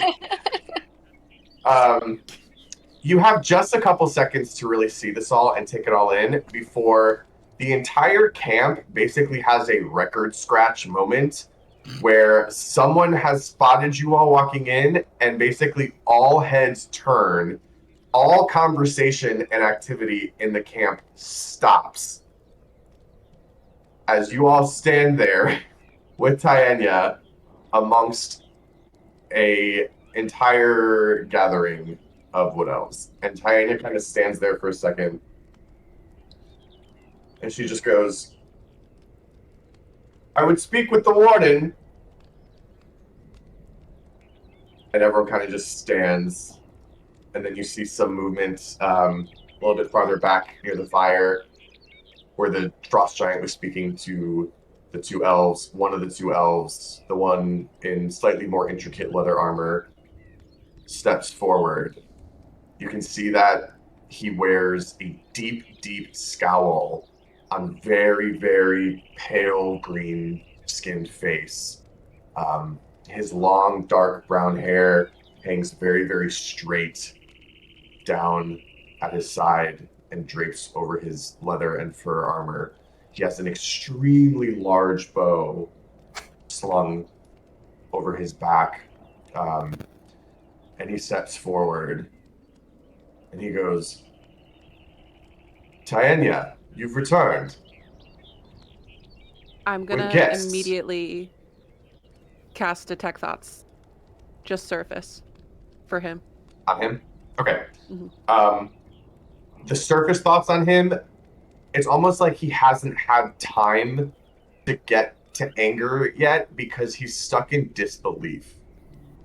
Okay. His brain is trying to piece together what he sees in front of him, and he's still not entirely sure exactly what he's seeing in front of him. A high priestess of the Wood Elves walking with two Vila, an Ilbrian elf, whatever the hell Elaine is, and Velterra. Big poster. I'm just gonna keep a beat on him while we talk for the duration of the spell. Okay. China steps forward and she goes, To be "Go ahead." fair, Violet does look like an infant Goliath at the moment. Yeah, no one She's can just a tell that baby. I'm Vila. Like, I just look like a baby. Let me push back on that ever so slightly. Just because you put a creature in, like, if you put a 6-year-old in something that is clearly not meant for them, you're not going to be like, "Oh, that's a priest of the Catholic Church." Like, no, you know it's a 6-year-old. You know what I mean? Like, it's not. So How to are my they point, gonna- no one can tell that I'm a Vila, I would How say. are they Like, gonna know? How are they I gonna don't know. like, all you can see are my purple eyes at this point. I see. Everything Okay. else is tucked away. She is. I don't look like a vulnerable Goliath, copy. though. Yeah. Okay. Tiny's going to step forward and she's going to say, "Warden Ristel, I have returned from the south. We have much to catch up on." And he's going to look at all of you and he's going to say, "Yes, much indeed, priestess." There's like, it almost feels like a standoff is happening. They kind of stare at each other a little bit, and no one in the camp makes a move. And she'll turn slightly and look at you all, and she'll say, "My companions will rest by the fire for a minute while we talk, yes?" He'll look at you all, and he'll glance around him at the other elves. And he'll give like a soft nod to them. And he'll say, "Of course, priestess, come with me." And he'll turn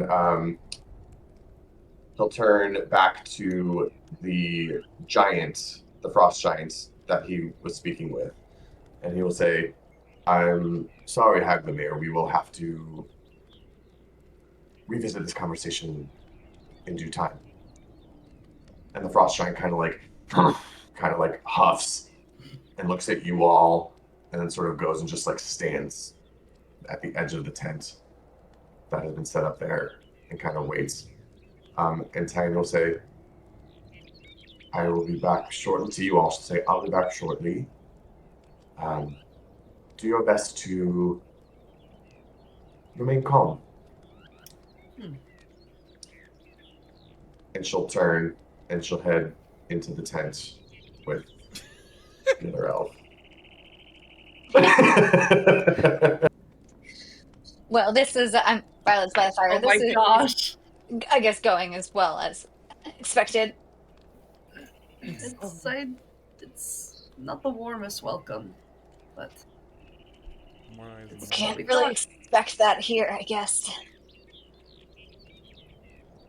I think Is Davina's there going to a keep gate? focused. She's going to sit down. She's pretty used to having eyes on her. So she's going to sit down and she's gonna focus on trying to continue overhearing, going back and forth between Tayanya and was the warden, you said? Yeah. What's the range on Detect Thoughts? It just says self for me to put it on me. I was trying to look at it and see if there was an actual like distance. Oh, within 30 feet of me. Okay. So, unfortunately, they do leave that 30-foot radius. Cool. But yeah, They're at 31 feet. that's right. Do any of the elves are there also elves around the fire? Is that like It's mostly elves. It's Okay. mostly elves. Oh, you mean around the fire that you guys are at? yeah? Yes, there's two that are sort of seated on logs, and they're kind of like eyeing you. Is it night right now? Is it day?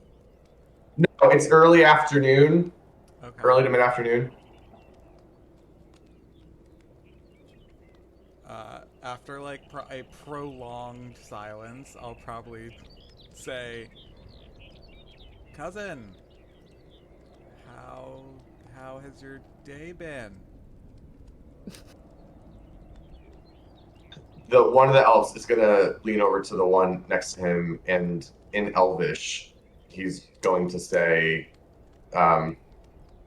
"Did they forget the mother tongue in the south as well?" Davina's gonna answer in Elvish. No. We speak it. We choose not to. He's gonna look at you and he's gonna say, "Poorly, and with an ugly accent." Oh, they're French. Oh, they're Oh my friends. goodness. Oh no, I hate And my so cousins. Sorry, they're Violet's Parisian. Yeah, Violet's gonna say also in Elvish, but she's gonna say, "Okay, well then let's hear your common." One of them's gonna say, "We don't utter that demon tongue because we don't need to." I'll turn to Sal and say in common, it's like, well, yes, that gives us enough reason for us to speak in common. Elaine, give me a perception check. Sure thing. Y'all. Ooh. Oh, Which I I'm had to I be was speak so trying to be, hostile. I was She's trying to be nice, and y'all are just I making know. it worse. We are. I hate having a -1. I have a 14. Okay, 14. Yeah. You watch this exchange go down, and you're kind of like, ugh. Ooh. I'm not And- the best at reading the vibe, but it's not good. Just It's not good. But then you kind of glance up and you see that a lot of eyes in this camp are not on the back and forth happening between Davina, Violet, and Jasper. They are, a lot of them rest squarely on you. ooh. I think like it's almost like Elaine almost goes into like Sentry's rest, like she tries to like shut down a little bit. Like she just goes very still and is not making like any sudden movements or eye contact with any of the people or things looking at her. Does not like it. Does not like it. One of the elves by the fire then leans back, to his companion again, and he says in Elvish, I don't know how the hell they ended up with a priestess of Ammrion at their side. They're lucky she's here, or we would have killed them all on sight. Do I know if any of the elves... I don't speak Elvish, so I don't know what they're saying. But do any of them speak any of the primordial variants? I'll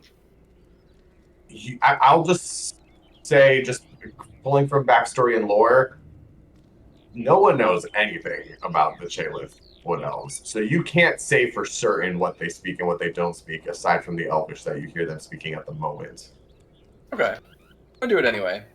Fun little activity. I don't know if anybody's actually going to be able to understand it.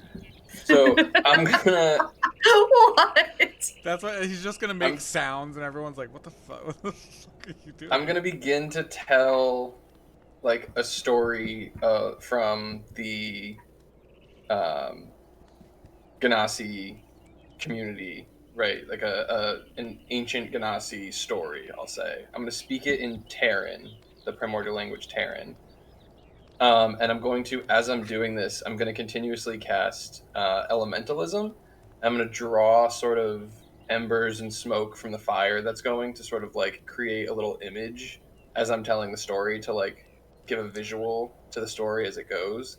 Very like Michael knows what I'm pulling from here. Yeah, I'm like, he's pulling wit. He's pulling wit out of it. Yeah, exactly. Yeah. And I'm just going to tell this, familiar story from my childhood and create this little I'm trying to sort of diffuse attention that exists here, and I'm going to speak in Terran and see if there's any connection to that primordial language with these people. I think Davina sees this and knows that you're trying to do something, so she's going to slip you a little bardic for whatever it is you got planned. Valterra, please make a performance check with advantage. Okay, and what's my bardic? 8? Plus A 8. D8. Roll A 8. D8, yeah. I'm gonna roll the bardic anyway. I don't know if I'm gonna need it, but I'm gonna roll it anyway. 23 total. Woo! He is Hoyd. Valterra is Hoyd this entire time. Zholmyr is in the Cosmere. You take that back. You take that back right now. Oh my god. So, to paint the picture here, we have elves, Vila, going back and forth in a very not nice station. You have Elaine going full version of a automaton anxiety attack. Yes. And then Valterra walks forward, and the rest of y'all have never heard the noises that are coming out of this man's mouth before. He launches into his story, speaking primordial. The elementalism is kind of going off as he's sharing the story. The eyes around the camp go wide. A lot of the heads also turn to look at one particular individual in the camp. You all look and see that many of the elves hearing this and watching this turn now to look at a figure who had been previously standing off on the edge of the woods. The tall man with the white hair and the pink skin had now turns around to face you all. You can see now, as you see his face, his eyes are completely pupilless. They are fully white, and they have ever so soft of a glow to them, just as the snow does at his feet. You see he wears a very long, kind of ceremonial robe that is decorated with intricate kind of beadwork, and there are other sort of stones woven in to different parts of the robe. And he stands and listens to the story, and then he moves forward, and he looks at you, Velterra, and in Terran back, he says, "Where did you learn this story?" Comes from my people back in the Drawwer Mountains. All the way from the west.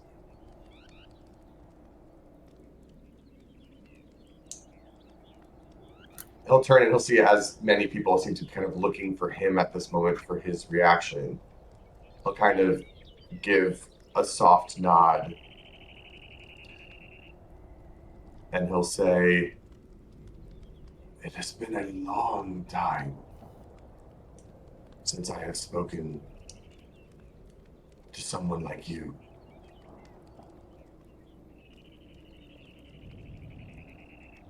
Long have I hoped to come to this place and meet someone like you.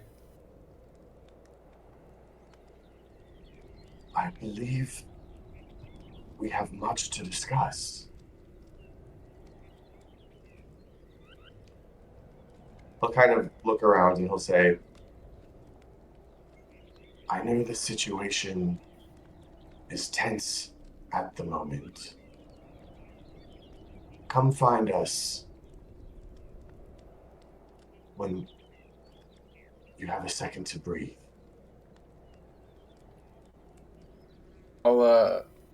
I'll kind of take my hood off to show. So normally when I wear the hood up and it covers the sort of rock-like hair that I have, so I'll kind of pull it down to show that I am an Earth Ganassi, and I'll kind of give him a soft bow and step back. He'll look and he'll say, "Yes, we very much look forward to speaking with you." And then you'll see his eyes shift. They go from white to pink, and he opens his mouth to speak again. A female's voice comes out this time, and she says, "Yes, you'll be most welcome, both of you." And he'll turn and he'll walk back to the edge of the forest with his arms outstretched. Uh-oh. Oh, He has a bowl. He's got a vole. And that was primordial? All we heard was rocks, like... Yeah, it sounded like a cement mixer. Wrong. It was So like, wrong. Yeah. Davina also speaks primordial. Does she? She does. As part of her training, she needed an ancient language, she needed 2 common, she needed an instrument, and she needed society. She had the list of things she had to learn. A Renaissance woman. Jesus. She had to make a good wife. So you heard and understood all of that. Damn. I'll turn Damn is right. as that's finished, even with the sort of realization at the end. I'll turn, and I'll give Davina a wink. She's gonna tell you that you look good with your hood off, and you should wear it like that more often. Oh. Dare I say, cooler heads prevailed here? I'll go back to common. Everybody else. My God. Yeah, you got her tripped up on that one. Yeah, you're definitely right. Oh, on multiple levels. I will look at Davina though, after joking around and get serious for a second and say, did you hear the last part? Did you hear the other voice? Did she hear the other voice, DM? Right, she would have. Like, everyone would have heard. It wasn't like in my voice. head, like the way that Vol is. Mm-hmm. Okay. Mm-hmm. Yeah, I heard it. So He's you got think they're like somebody you? like Vol. He's had a similar, I don't know, whatever it was that caused us to connect. It seems like maybe he's got something like that too. and they want to talk to you, so hopefully they have answers. Hopefully. I mean, we need to talk to them about a lot of stuff, but I mean, I'm gonna add that one to the list for sure. Yeah. What just happened? I'll relay the conversation to everybody else. Oh, I told a story, and then the rest of it happened. Huh. It's a nice story. I'll tell you all sometime. It's a great story. Okay. Be nice. Elaine, you good? I've been a lot better before. They were all looking at me. Yeah, they've probably never seen anything like you before. They're a little sheltered. I know, it just... I'll look back as I say that. I'll look back and say they're a little sheltered towards the two elves at the fire. Turn to Elaine, dead serious, and I'm gonna say people like to stare at extraordinary things. Oh, well, thank you.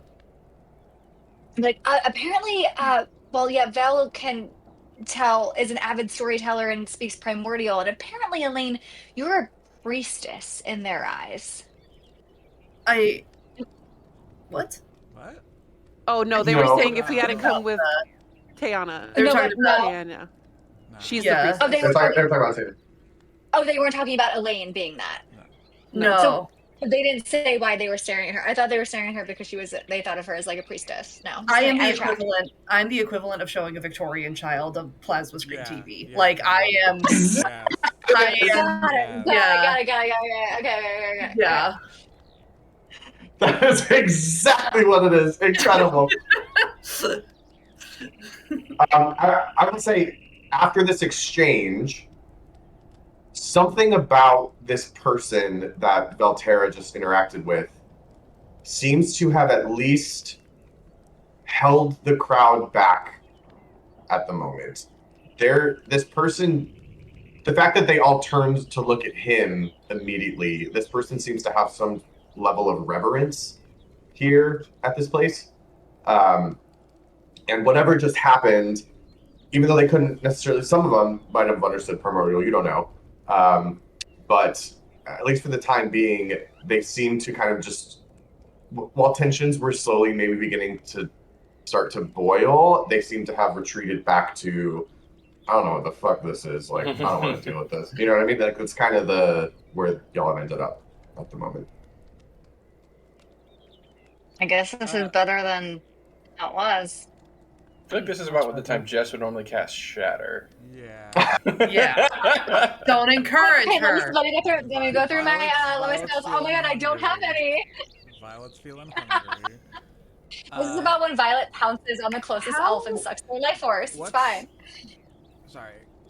You go ahead, Elaine. How long has Taiga been in the, like, how long did the story and the interaction and, like, how much time has passed so far? It's been about 15 minutes, Okay, it's I would still say. fairly early Yeah. then. Mhm. Okay. What race That's was it. the guy? Yeah. Give me a oh, please. Maybe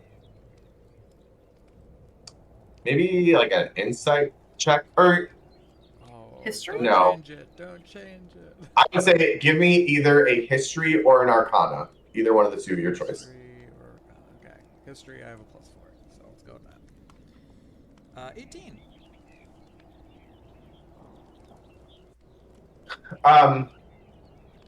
You can't say for certain because you've never seen one before, but just growing up amongst the elves, they have told stories of people, mostly who come from the sacred north. They're not entirely sure how they came to be the way that they are, but they are a people who are particularly tuned to the spiritual power of the world around them. Shepherd. The Kalash. elven term for this word is Kalashtar. Kalash.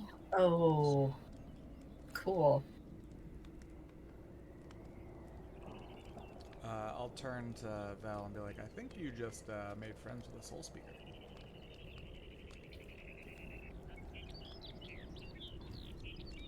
Do I have any familiarity with that? You probably wouldn't, especially as someone who is particularly averse to the Soul Shepherds and the Prelacy and more focused on the Right. Pentamont. No, you probably wouldn't.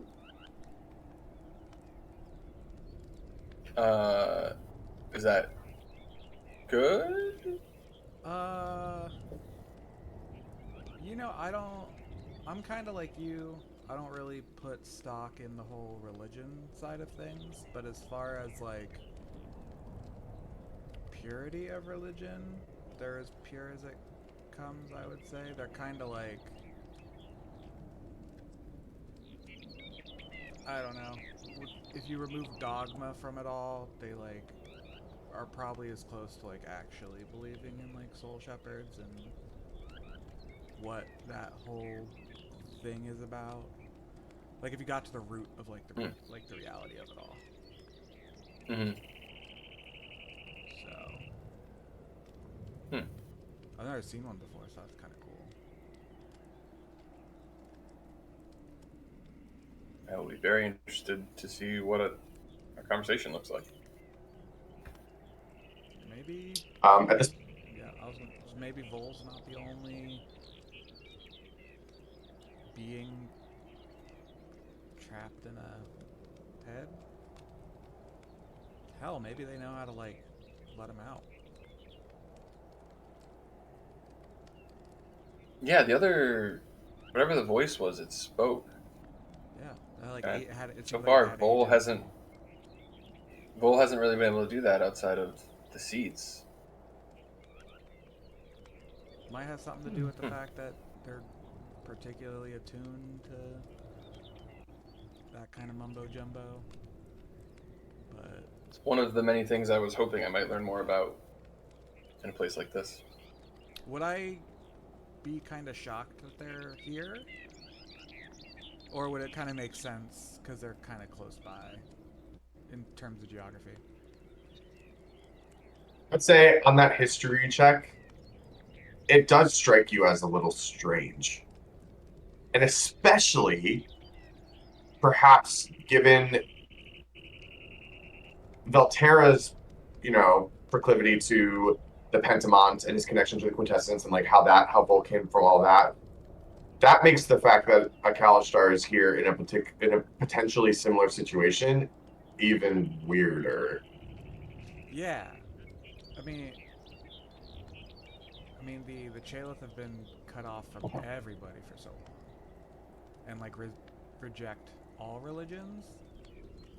So like the fact that basically the head, like the peoples that are the head of one religion is here is weird. Also, if what happened to you because of meddling with the Quintessence, why did it happen to them? And why are they okay? A lot of questions. Lots of stuff to talk about, for sure.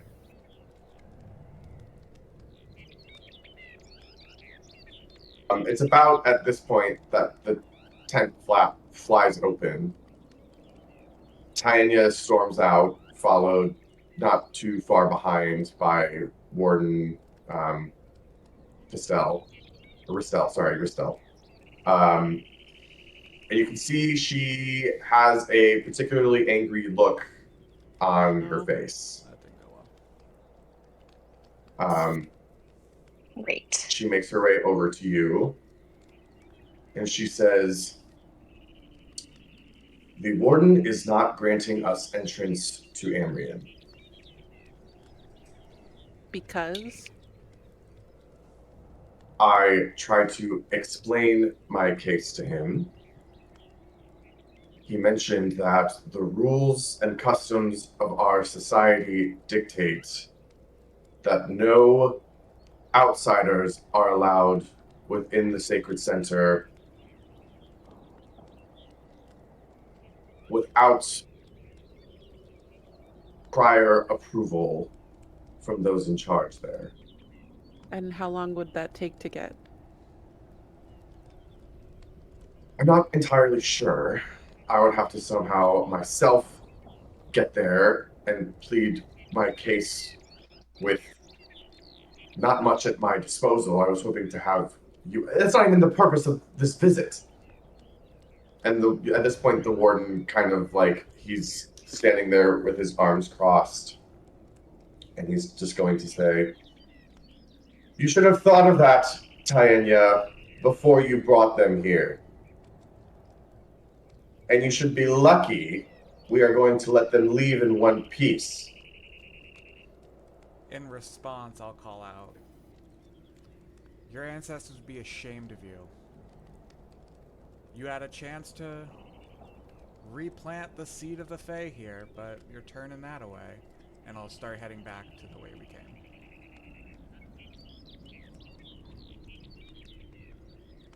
You see at this point, Tanya's kind of like closes her eyes a little bit. And he's going to say, what know you, cousin, of the seed of the Fae? Well, you won't get to hear it because we're not allowed in, so I guess we'll just go home.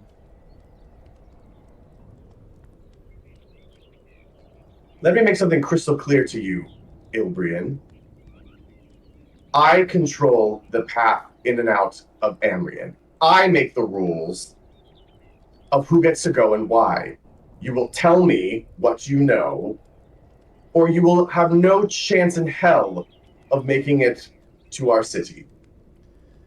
Well, what I know is the Delesian Empire invaded my people. I murdered the head of their government. I saved the seat of our people. So I don't need a warden getting on a power trip telling me what I do or do not need to do.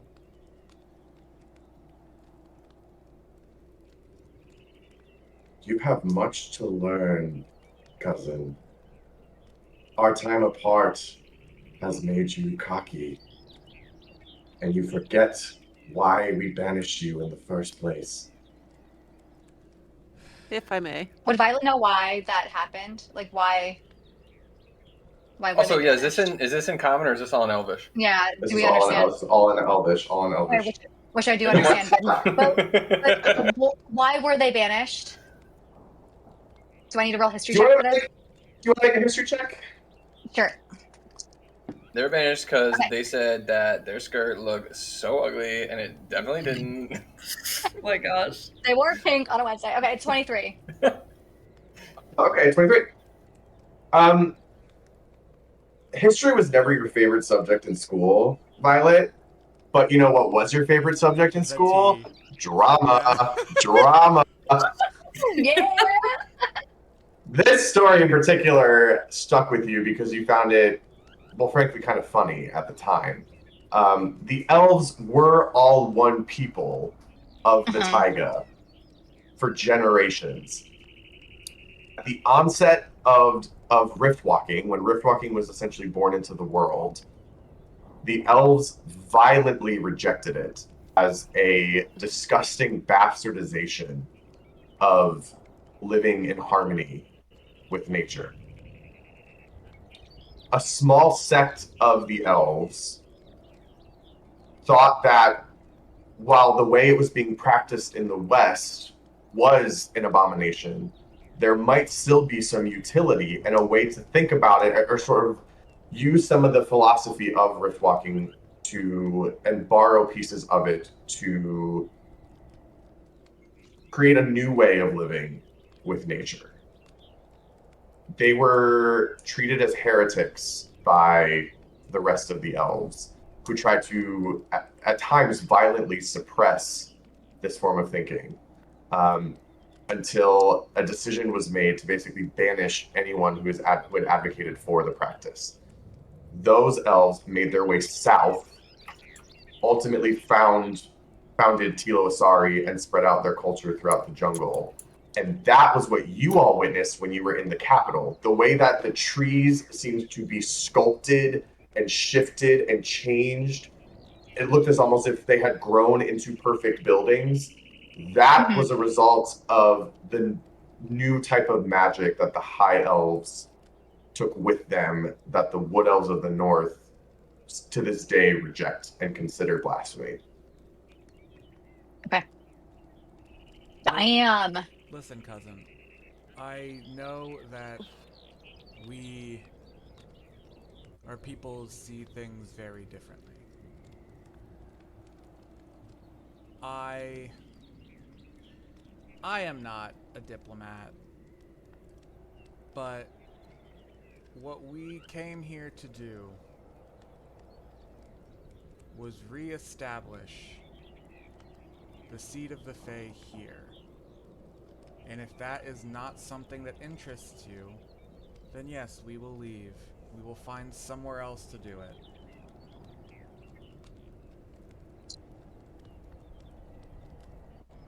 You can see he thinks for a second, and then he looks at his sort of lieutenant that's been with him for this, and he goes,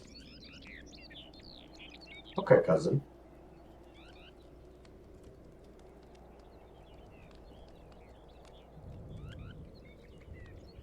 That's it? That's all he says?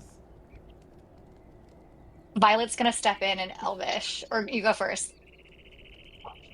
Does he say anything in response? And he's gonna say, "Yeah, go ahead." He says, "Okay, cousin." Okay, Violet's gonna step in Elvish. She's gonna throw off her hood and get between the two of them.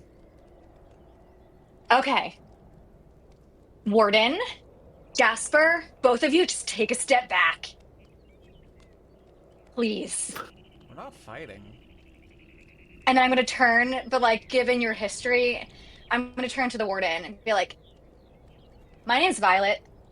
I am clearly not a Chailith elf, and I'm clearly not from Tilo Asari, but I'm in this godforsaken place, and I'm freezing my ass off because I'm trying to help you, and I'm trying to help your people. I know that you have your history, but there is a war coming, and I need to ask you to put whatever is happening between your people aside, because your little boundary that you set for yourselves, the war is going to surpass it. It's going to pass through. And we need each other. And I'm not even speaking just for the elves. I'm talking about the Vilas. And I'm going to point over to Dav too. The Vilas, the Ganassis, even the automatons. We have to put all the shit that we had going on before this behind us. And so I just need you to just listen to us. Make a persuasion check with disadvantage. Great. Whew. Rough. What if at the end she just goes, "Bitch"? That's what did it. That's what did the disadvantage. Yeah. Okay. While Violet's saying all this, I'm gonna do another quick detect thoughts on him, surface level. So that's a dirty 20 with disadvantage. Whoa. Okay. Davina, your detect thoughts. Good. No, I was gonna say, don't make Davina get in there with the persuasion, because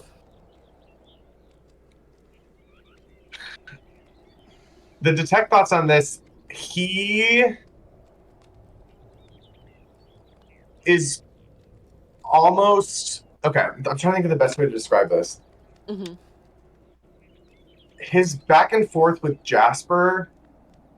This is a man who's fairly accustomed to pissing contests, Mm-hmm. and he was ready to stand his ground on Jasper. Something about Violet tickles him a little bit here Oh in my this god. moment. He looks at Violet and he says, "Well, madam, that does sound mighty serious, doesn't it?" And he'll look around at the rest of the group and he'll say, "Doesn't it, everyone?"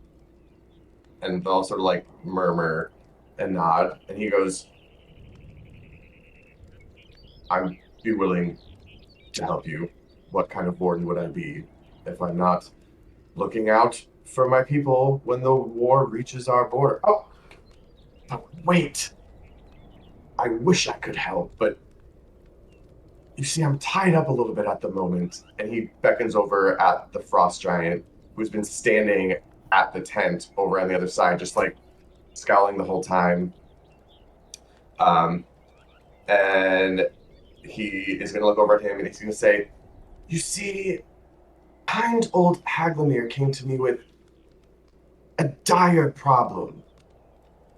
And it would be irresponsible of me to forego him, a denizen of our taiga. But maybe, just maybe, if you are all able to solve his problem, well, that would free up a lot of time for me now, wouldn't it, to open the pathway to Ammrion?"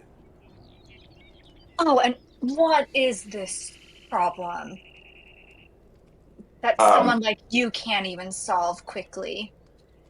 the giant is gonna like lumber over, and he's just gonna be like, "They stole my steed."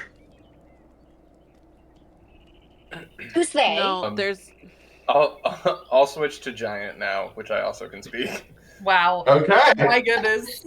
Davina cannot speak that, so I'm gonna kind of like put a hand out to my side to kind of like stay Violet a little bit. All right, friend. What exactly? This all feels very performative, and I'll gesture to what everybody else is doing. What is it that you need? How can we help you? "Two elves were watching my steed while I hunt. I come back. They're all gone." The elves and your steed? "Yes. Were those elves here in the camp anywhere, or you haven't seen them since? I hired them here in the camp. Hmm. They're not in camp now." oh, turn are back they the to- ones we fucking pissed off at the start? Sorry, I No, those two are still here. Those two are still here. I'll look to the warden. Are you missing two of your... Are they soldiers? I guess they would be, right? More or less, yeah. Are you missing two of your soldiers? Yes, that was what I was discussing with Zholmyr before you arrived. We do have two rangers that failed to report for duty. Is that common? Is there No, precedent? for it's that? not common. I'll look back to what's did I catch the giant's name? Did he say it already? Zholmyr. Zholmyr? Zholmyr. I'll turn back to Zholmyr. Zholmyr, what... First of all, was your steed a horse? Or did you come by some other... No, I'm too big. I'd kill a horse. Well, they make them big sometimes. But yeah, what was your steed? He's big and blue and has a lot of legs. Does that ring any bells? Give me a nature check. I assume this is all in giant 19. still. Ooh. 19. Yeah. Big and blue with a lot of legs. And It's yeah, you think for a second. You're not quite as familiar with giants, and that's just mostly because they aren't really found in the Northwest. They are mostly found up here in the Northeast. But you do recall that there is a weird symbiotic relationship between frost giants and like a frost giant might have a remoraz. Memorize. But Sounds like a cocktail. It does. interesting. That's cool.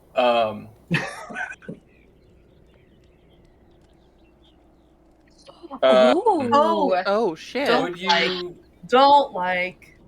would you be able No. to show us where you left them, and perhaps we could help find? I don't think that these people stole your steed. I think they were attacked. Perhaps they're missing, and that's unusual. So I think perhaps something bad may have happened to them, and maybe even your steed. But if we can go and track them down, maybe we can get them back, and hopefully no harm has befallen them. He's going to look back at Ristel, who's going to kind of like, he's sitting there with his arms crossed, and he's going to say, "Be my guest." And so Haglimir will sort of like, and he'll be like, "I will take you to Haglimir's cottage." All right. So we handle this. We come back. We give them time to discuss our situation with whoever makes the decisions in the city. City, I guess you. Yeah. More or less a city. Yeah. And by the time we're back, we have a new friend in Haglimir here, and we solve this guy's problem. I think this is a good plan. What do you guys say? This works. This sounds good. Yeah. That's all we have. I guess we have to. Got fuck all else to do anyway. Let's say, well, look, inevitably we're gonna end up doing this, but fuck that guy and fuck all this. I'll kind of like gather the group in a little bit too as we're discussing and say, I honestly also don't love the idea that there's something out this way already that may or may not be hunting the elves. I would love to know exactly what that is before we go any further. If it's just some beast of the wild, fine. Well, But if it's something else, we should know what it is.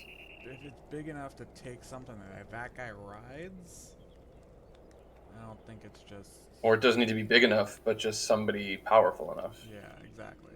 Like it's So, I would love to just not have that. hanging over. You know. our heads. Exactly. I think I'd like to figure out exactly what it is. And it sounds like we're not getting much further until we do anyway, so. Okay. Well, then we need to make sure that the warden is actively helping us to get into the city because. Well, I feel I like think we can it's a quid pro trust quo our- situation. Yeah, it's like Exactly. Right, and I think we can trust our friend, and the priestess's name was, once again, Tyenya? Tyenya. I Tanya. think we can trust Tyenya to speak on our behalf while we're gone, in case anything should come up. I'm not worried. She's about better it. situated to do it anyway.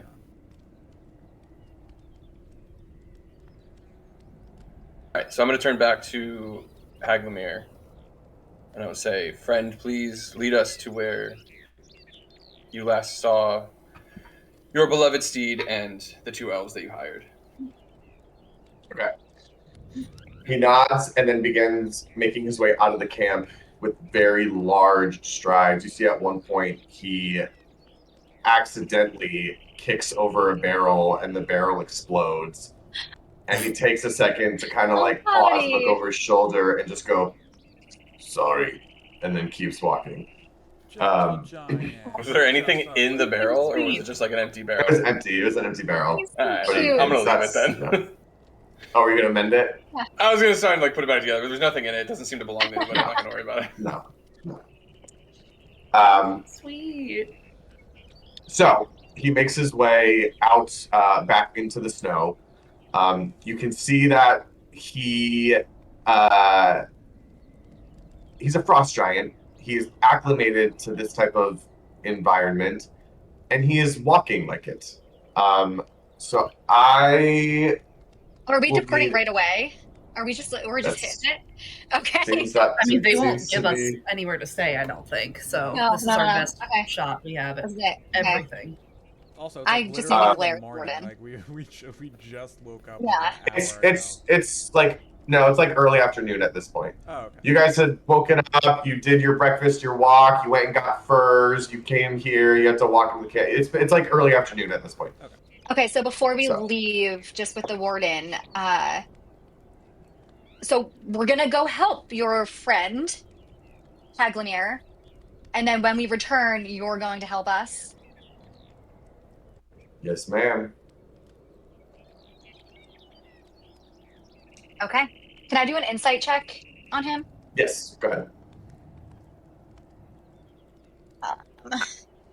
As we're 22. walking out, I'm gonna do a quick scan for any wrist tattoos that are visible. I mean, wrist tattoos. Okay. Davina, you make a perception check for me. Violet, on your insight check, you get the sense that between... So I'll say first things first, it was probably a little shocking to you. Tanya obviously told him some things, but the fact that when Jasper mentioned Seed of the Fae, that seemed to be the first that he was hearing about it. Okay. That seemed to be a little surprising. You're still not entirely sure. Like, Tanya had a look on her face of like, oh, I wasn't trying to drop that information, but Got it. Yep, you don't know why.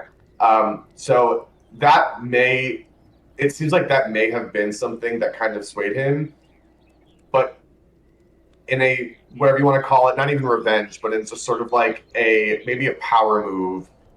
He's toying with you a little bit. Yeah. Where he's like, Yeah. I could just let them through right now, but I'm not gonna. Okay, so before we head out, I'm just gonna sort of like whisper at him and be like, well, because I see that he's toying with us, and be like, well, now that we've untied your hands of that little problem, I'd happily tie them back up for you. And I want that to be like dripping with poison as I walk away.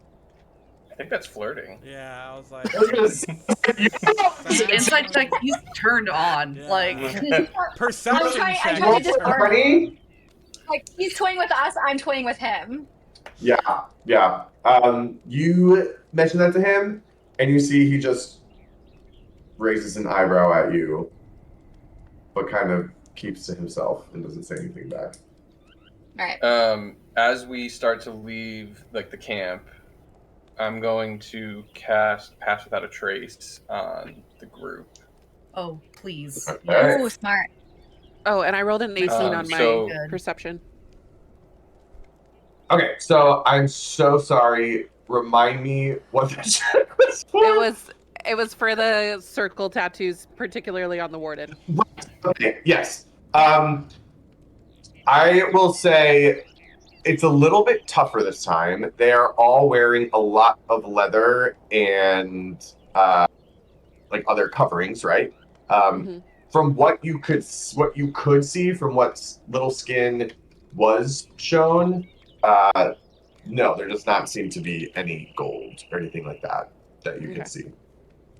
So.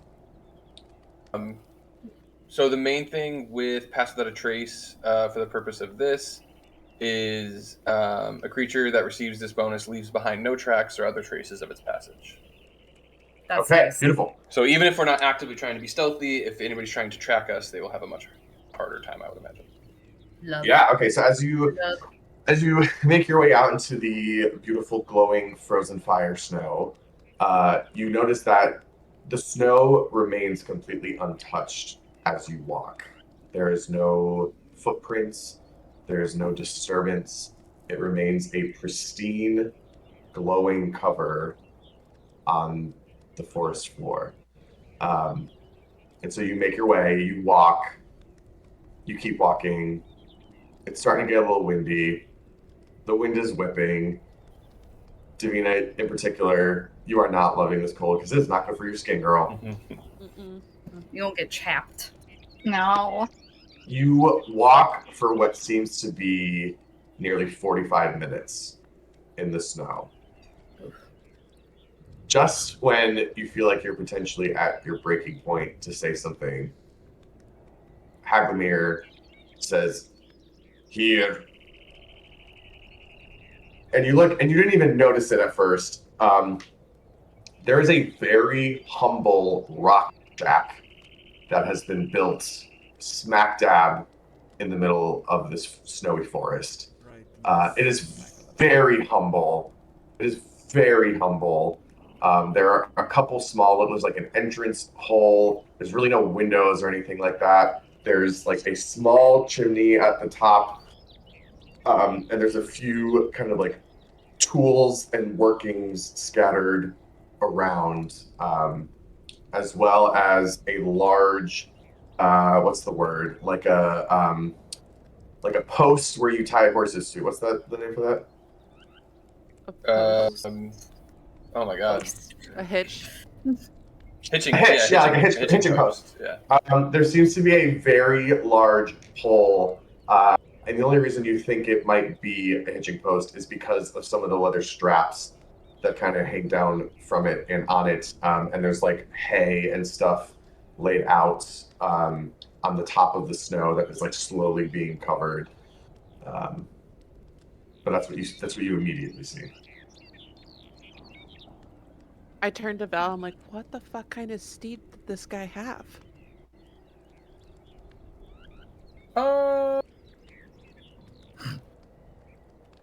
Pretty big, probably, because he's a giant. So.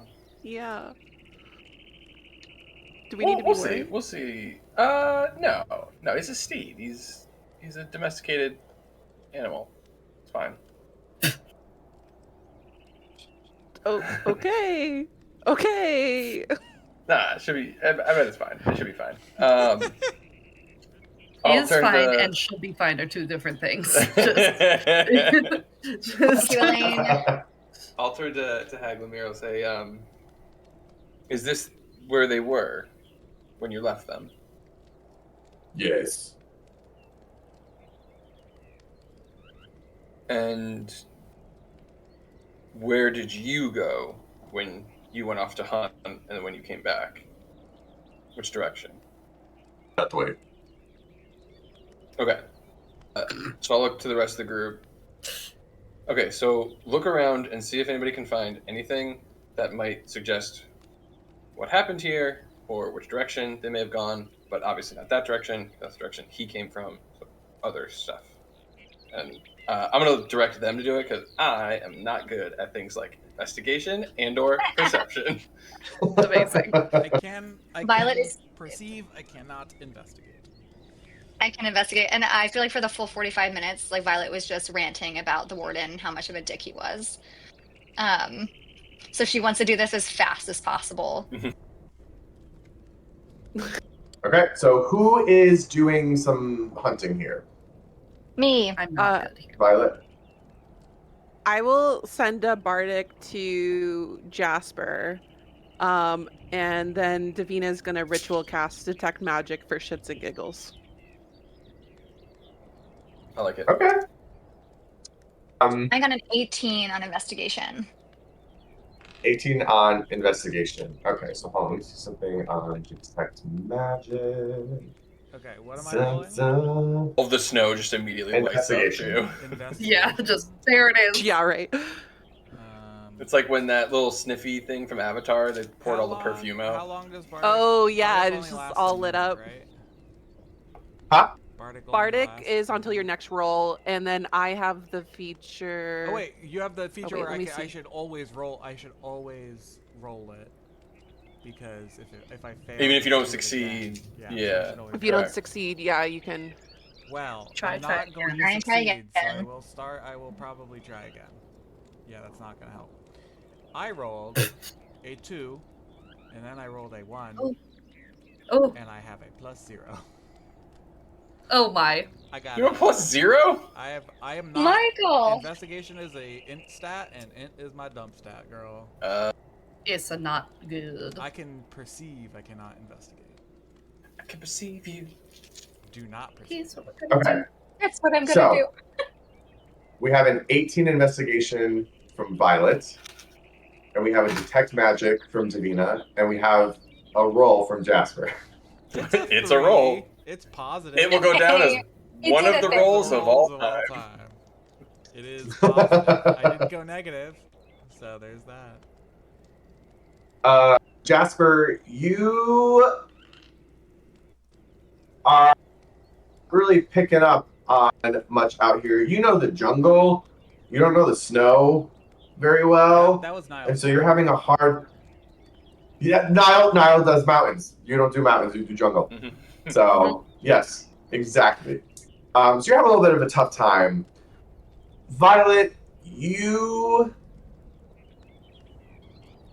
search the ground, and you try to basically start kind of digging through pieces of snow to kind of just see what you can find. You do come across, as you go maybe about half an inch down into the snow, as you kind of dig at this one part, you pull your fingers away, and a dark rust color stain is there in the snow. I yell out to everyone that I found that. Davina, as you hear Violet yell, your detect magic spell completes itself, and you see towards the base of the hitching post, buried underneath the snow, there is a small shape that is glowing, brighter than the snow on top of it. Ignore Violet, and I head over to it. I feel like this is No, generally Dad, not just that say way. you ignore Violet, you know? Other way, other way. Rough. Yes, you see that just underneath the snow. Are you digging through the snow to get to it? Yeah. Okay. You dig, same thing, maybe about like half an inch to an inch underneath the snow, and you pull out, glowing a like a bright orange color, indicating that it is emanating something from the School of Enchantment. You see a large, relatively large, metal dart. Oh my god.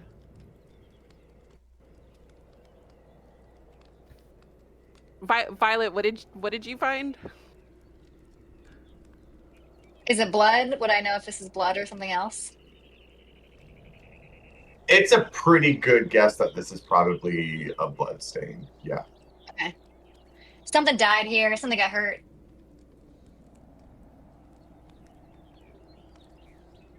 Is there any I'm being really careful with the dart at this point. Is there any like liquid or coating or toxin on it at all? Would I know? That one I think is going to need a nature check to investigate it further.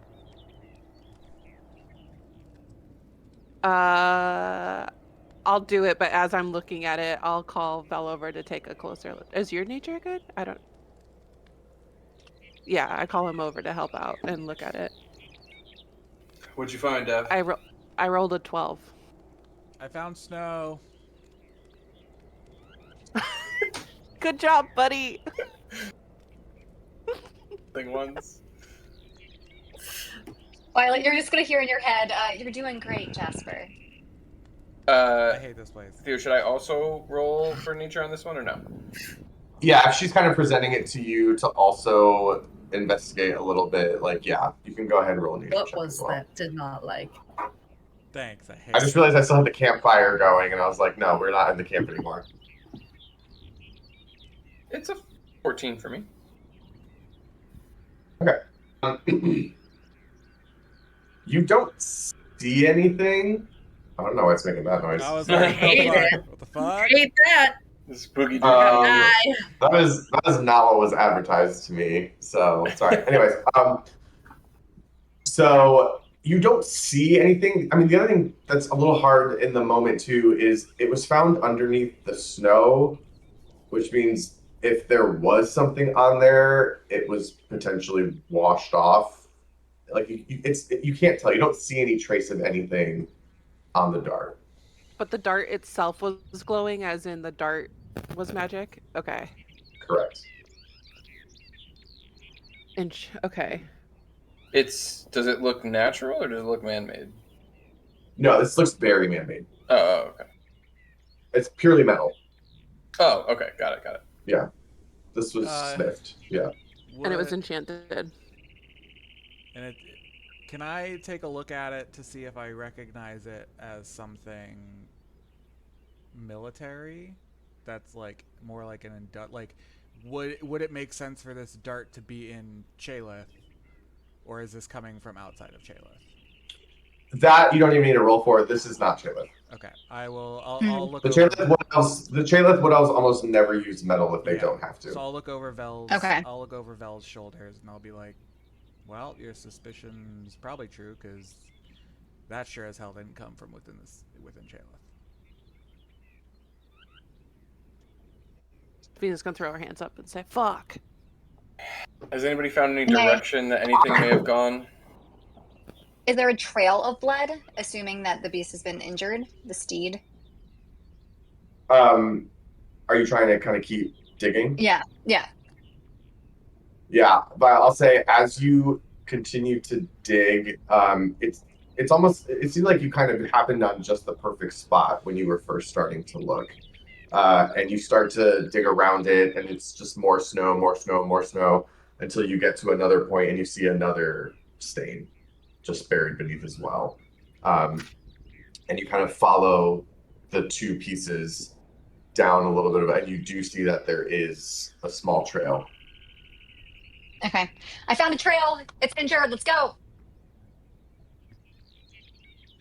I'll turn to Zholmyr and I'll say, wait here for us to return. What if you... No. Okay. Val, but the beast is not gonna trust us. Yeah. It's gonna trust him. Are we confident that this thing is still alive? Anyway? Are we confident that it's I mean, No, not? I'm definitely not. I feel more comfortable bringing him along. This conversation, you just see Zholmyr just frowning. Zholmyr, why don't you come with us? Well, first of all, you guys don't know what his steed is. First and foremost. No, we don't. I did No, we not don't, 'cause you didn't share tell us. that information. So I'll turn back to Zholmyr and Giant. I'll ask him, would your steed see us as friends or enemies?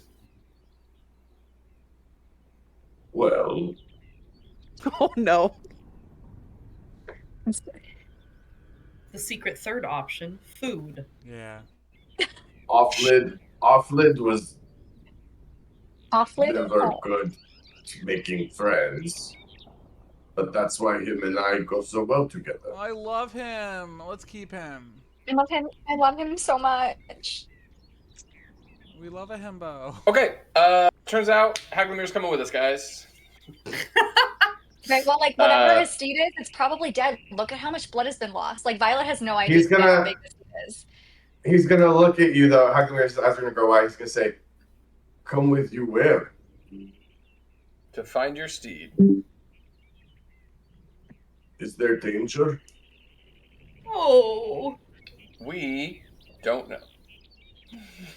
I don't do well in danger. That's why I have the elves go look for him.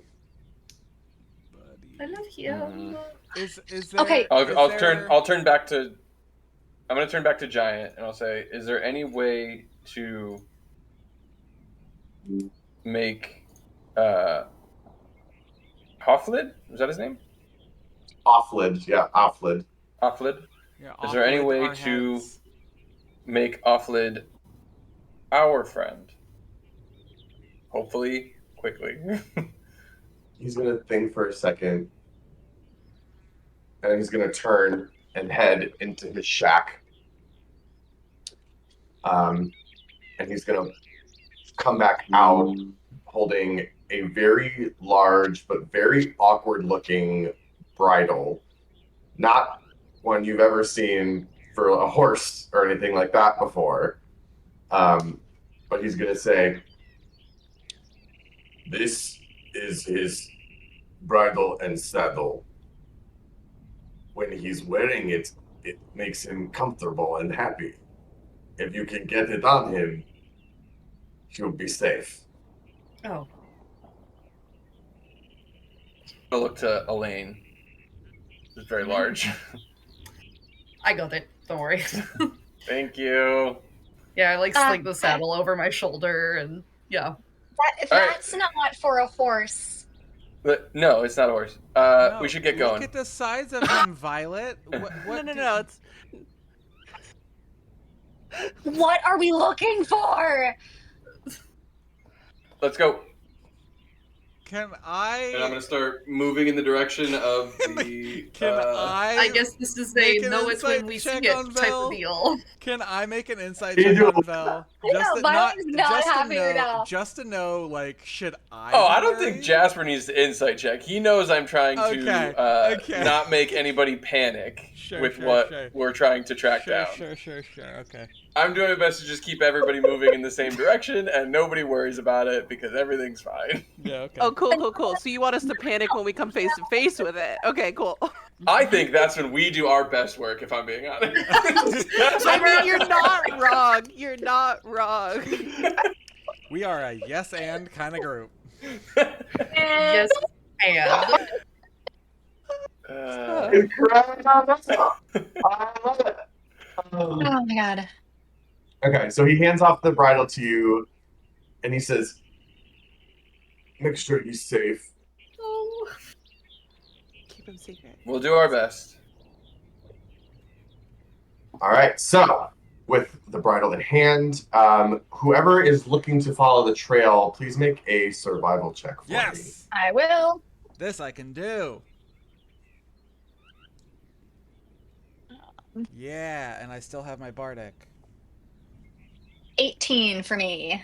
Hell yeah. Again. 27. Woo! damn. Damn is right. That's good.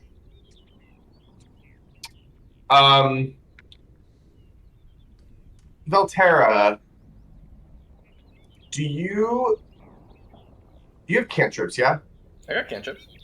What you want? isn't one of them gust of wind or something? It's elementalism, which I can use to beckon air. Okay, Which so yeah. I will say on a 27, Jasper, Wait, hold on. you get the bright idea. Yes. You get the bright idea after just having watched Velterra use his elementalism that this trail is only a small distance underneath the snow that only needs a little bit of air at any given time to move enough of that snow off to reveal it. You essentially turn Velterra into a human snowblower and are able to very quickly kind of find the trail and follow it through the woods. That's called teamwork. Yes. Ayo. And because this is a very efficient method, you are able to follow the trail pretty consistently, never quite losing it, always being able to pick it up again after more than a couple seconds if it seems you're not quite sure where it's ended up. You follow this trail for about an hour walking through the snow. Oh no, he did it. Oh boy. But at this point, the sun is slowly beginning to set behind the clouds as they still rumble with thunder and drop their snow, their frozen fire. Eventually, the trail is leading up a hill a little bit, and it seems towards the top of the hill there is a little bit of a small clearing amongst the trees and the brush. Is there any noise or movement coming from the area? Yeah, I would say everybody go ahead and give me a perception check. Oh. All right.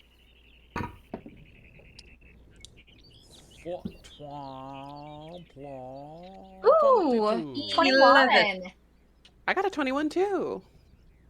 Hey, we're just on lock tonight. Rolling the same.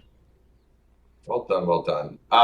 Yes, I would say those who rolled above a 20 in particular, you would be able to see as you start to get a little bit closer, there is a piece up ahead in the clearing. As you look closer, It's not snow that's wafting around in the air, it's smoke. What? There seems to be a fire up ahead. Hmm. Was this How- a fire-breathing animal that were chasing steed? I asked Val.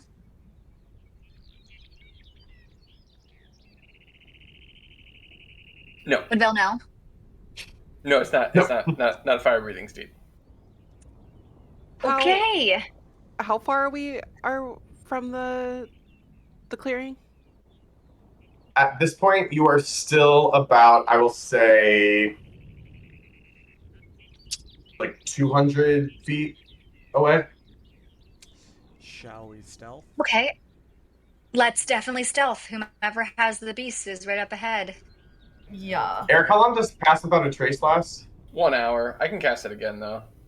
Oh, no, I was just seeing if it was. It's up to you. I was just seeing if it was selective or not. I couldn't remember. It is not currently active. Hold please.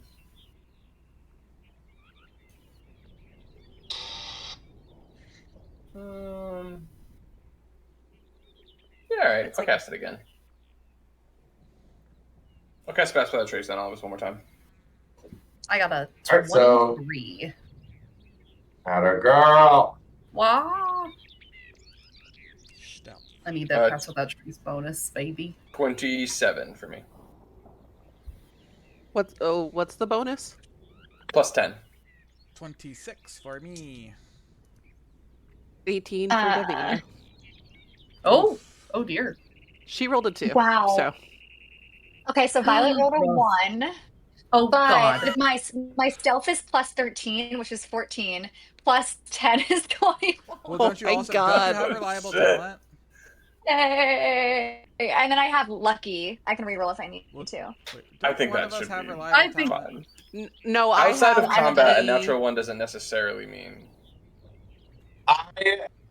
I tend to lean towards a natural one still does something, but because you are a rogue with expertise in stealth, I will not.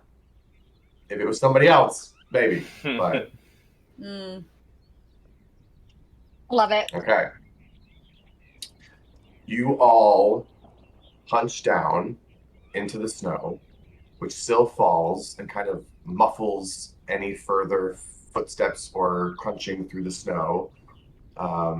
Helped by the rolling thunder, it creates this sort of steady background noise around you and around what, as you get closer, you see is a small camp laid out ahead of you. As you inch closer and closer, you can see a few figures moving around in the camp, and a fire, a large bonfire, is lit right in the middle. And from the light of the bonfire, you can see in a massive cage just on the edge of the camp, you see this creature. Mm. Which picture did you pull? I don't like. Curled up inside. Like cutely curled up? No, like crunched in a small space that is too small for it. Yeah. Oh baby. I'm What? immediately going to turn to Velterra and say, when were you planning on telling us that it's a giant-sized cockroach that we're hunting down? To be fair, I wasn't positive that's what it was. And that is where we're going to leave this episode on that little punchline. Oh god. And we will come back to this camp next time. So Also- what are these called? What is it? I added some memes. I was making them. Memorize. I was delayed in making my memes. It's a couple of memes, so I threw them in there. Why don't we just take through the bag I and know. put it somewhere else?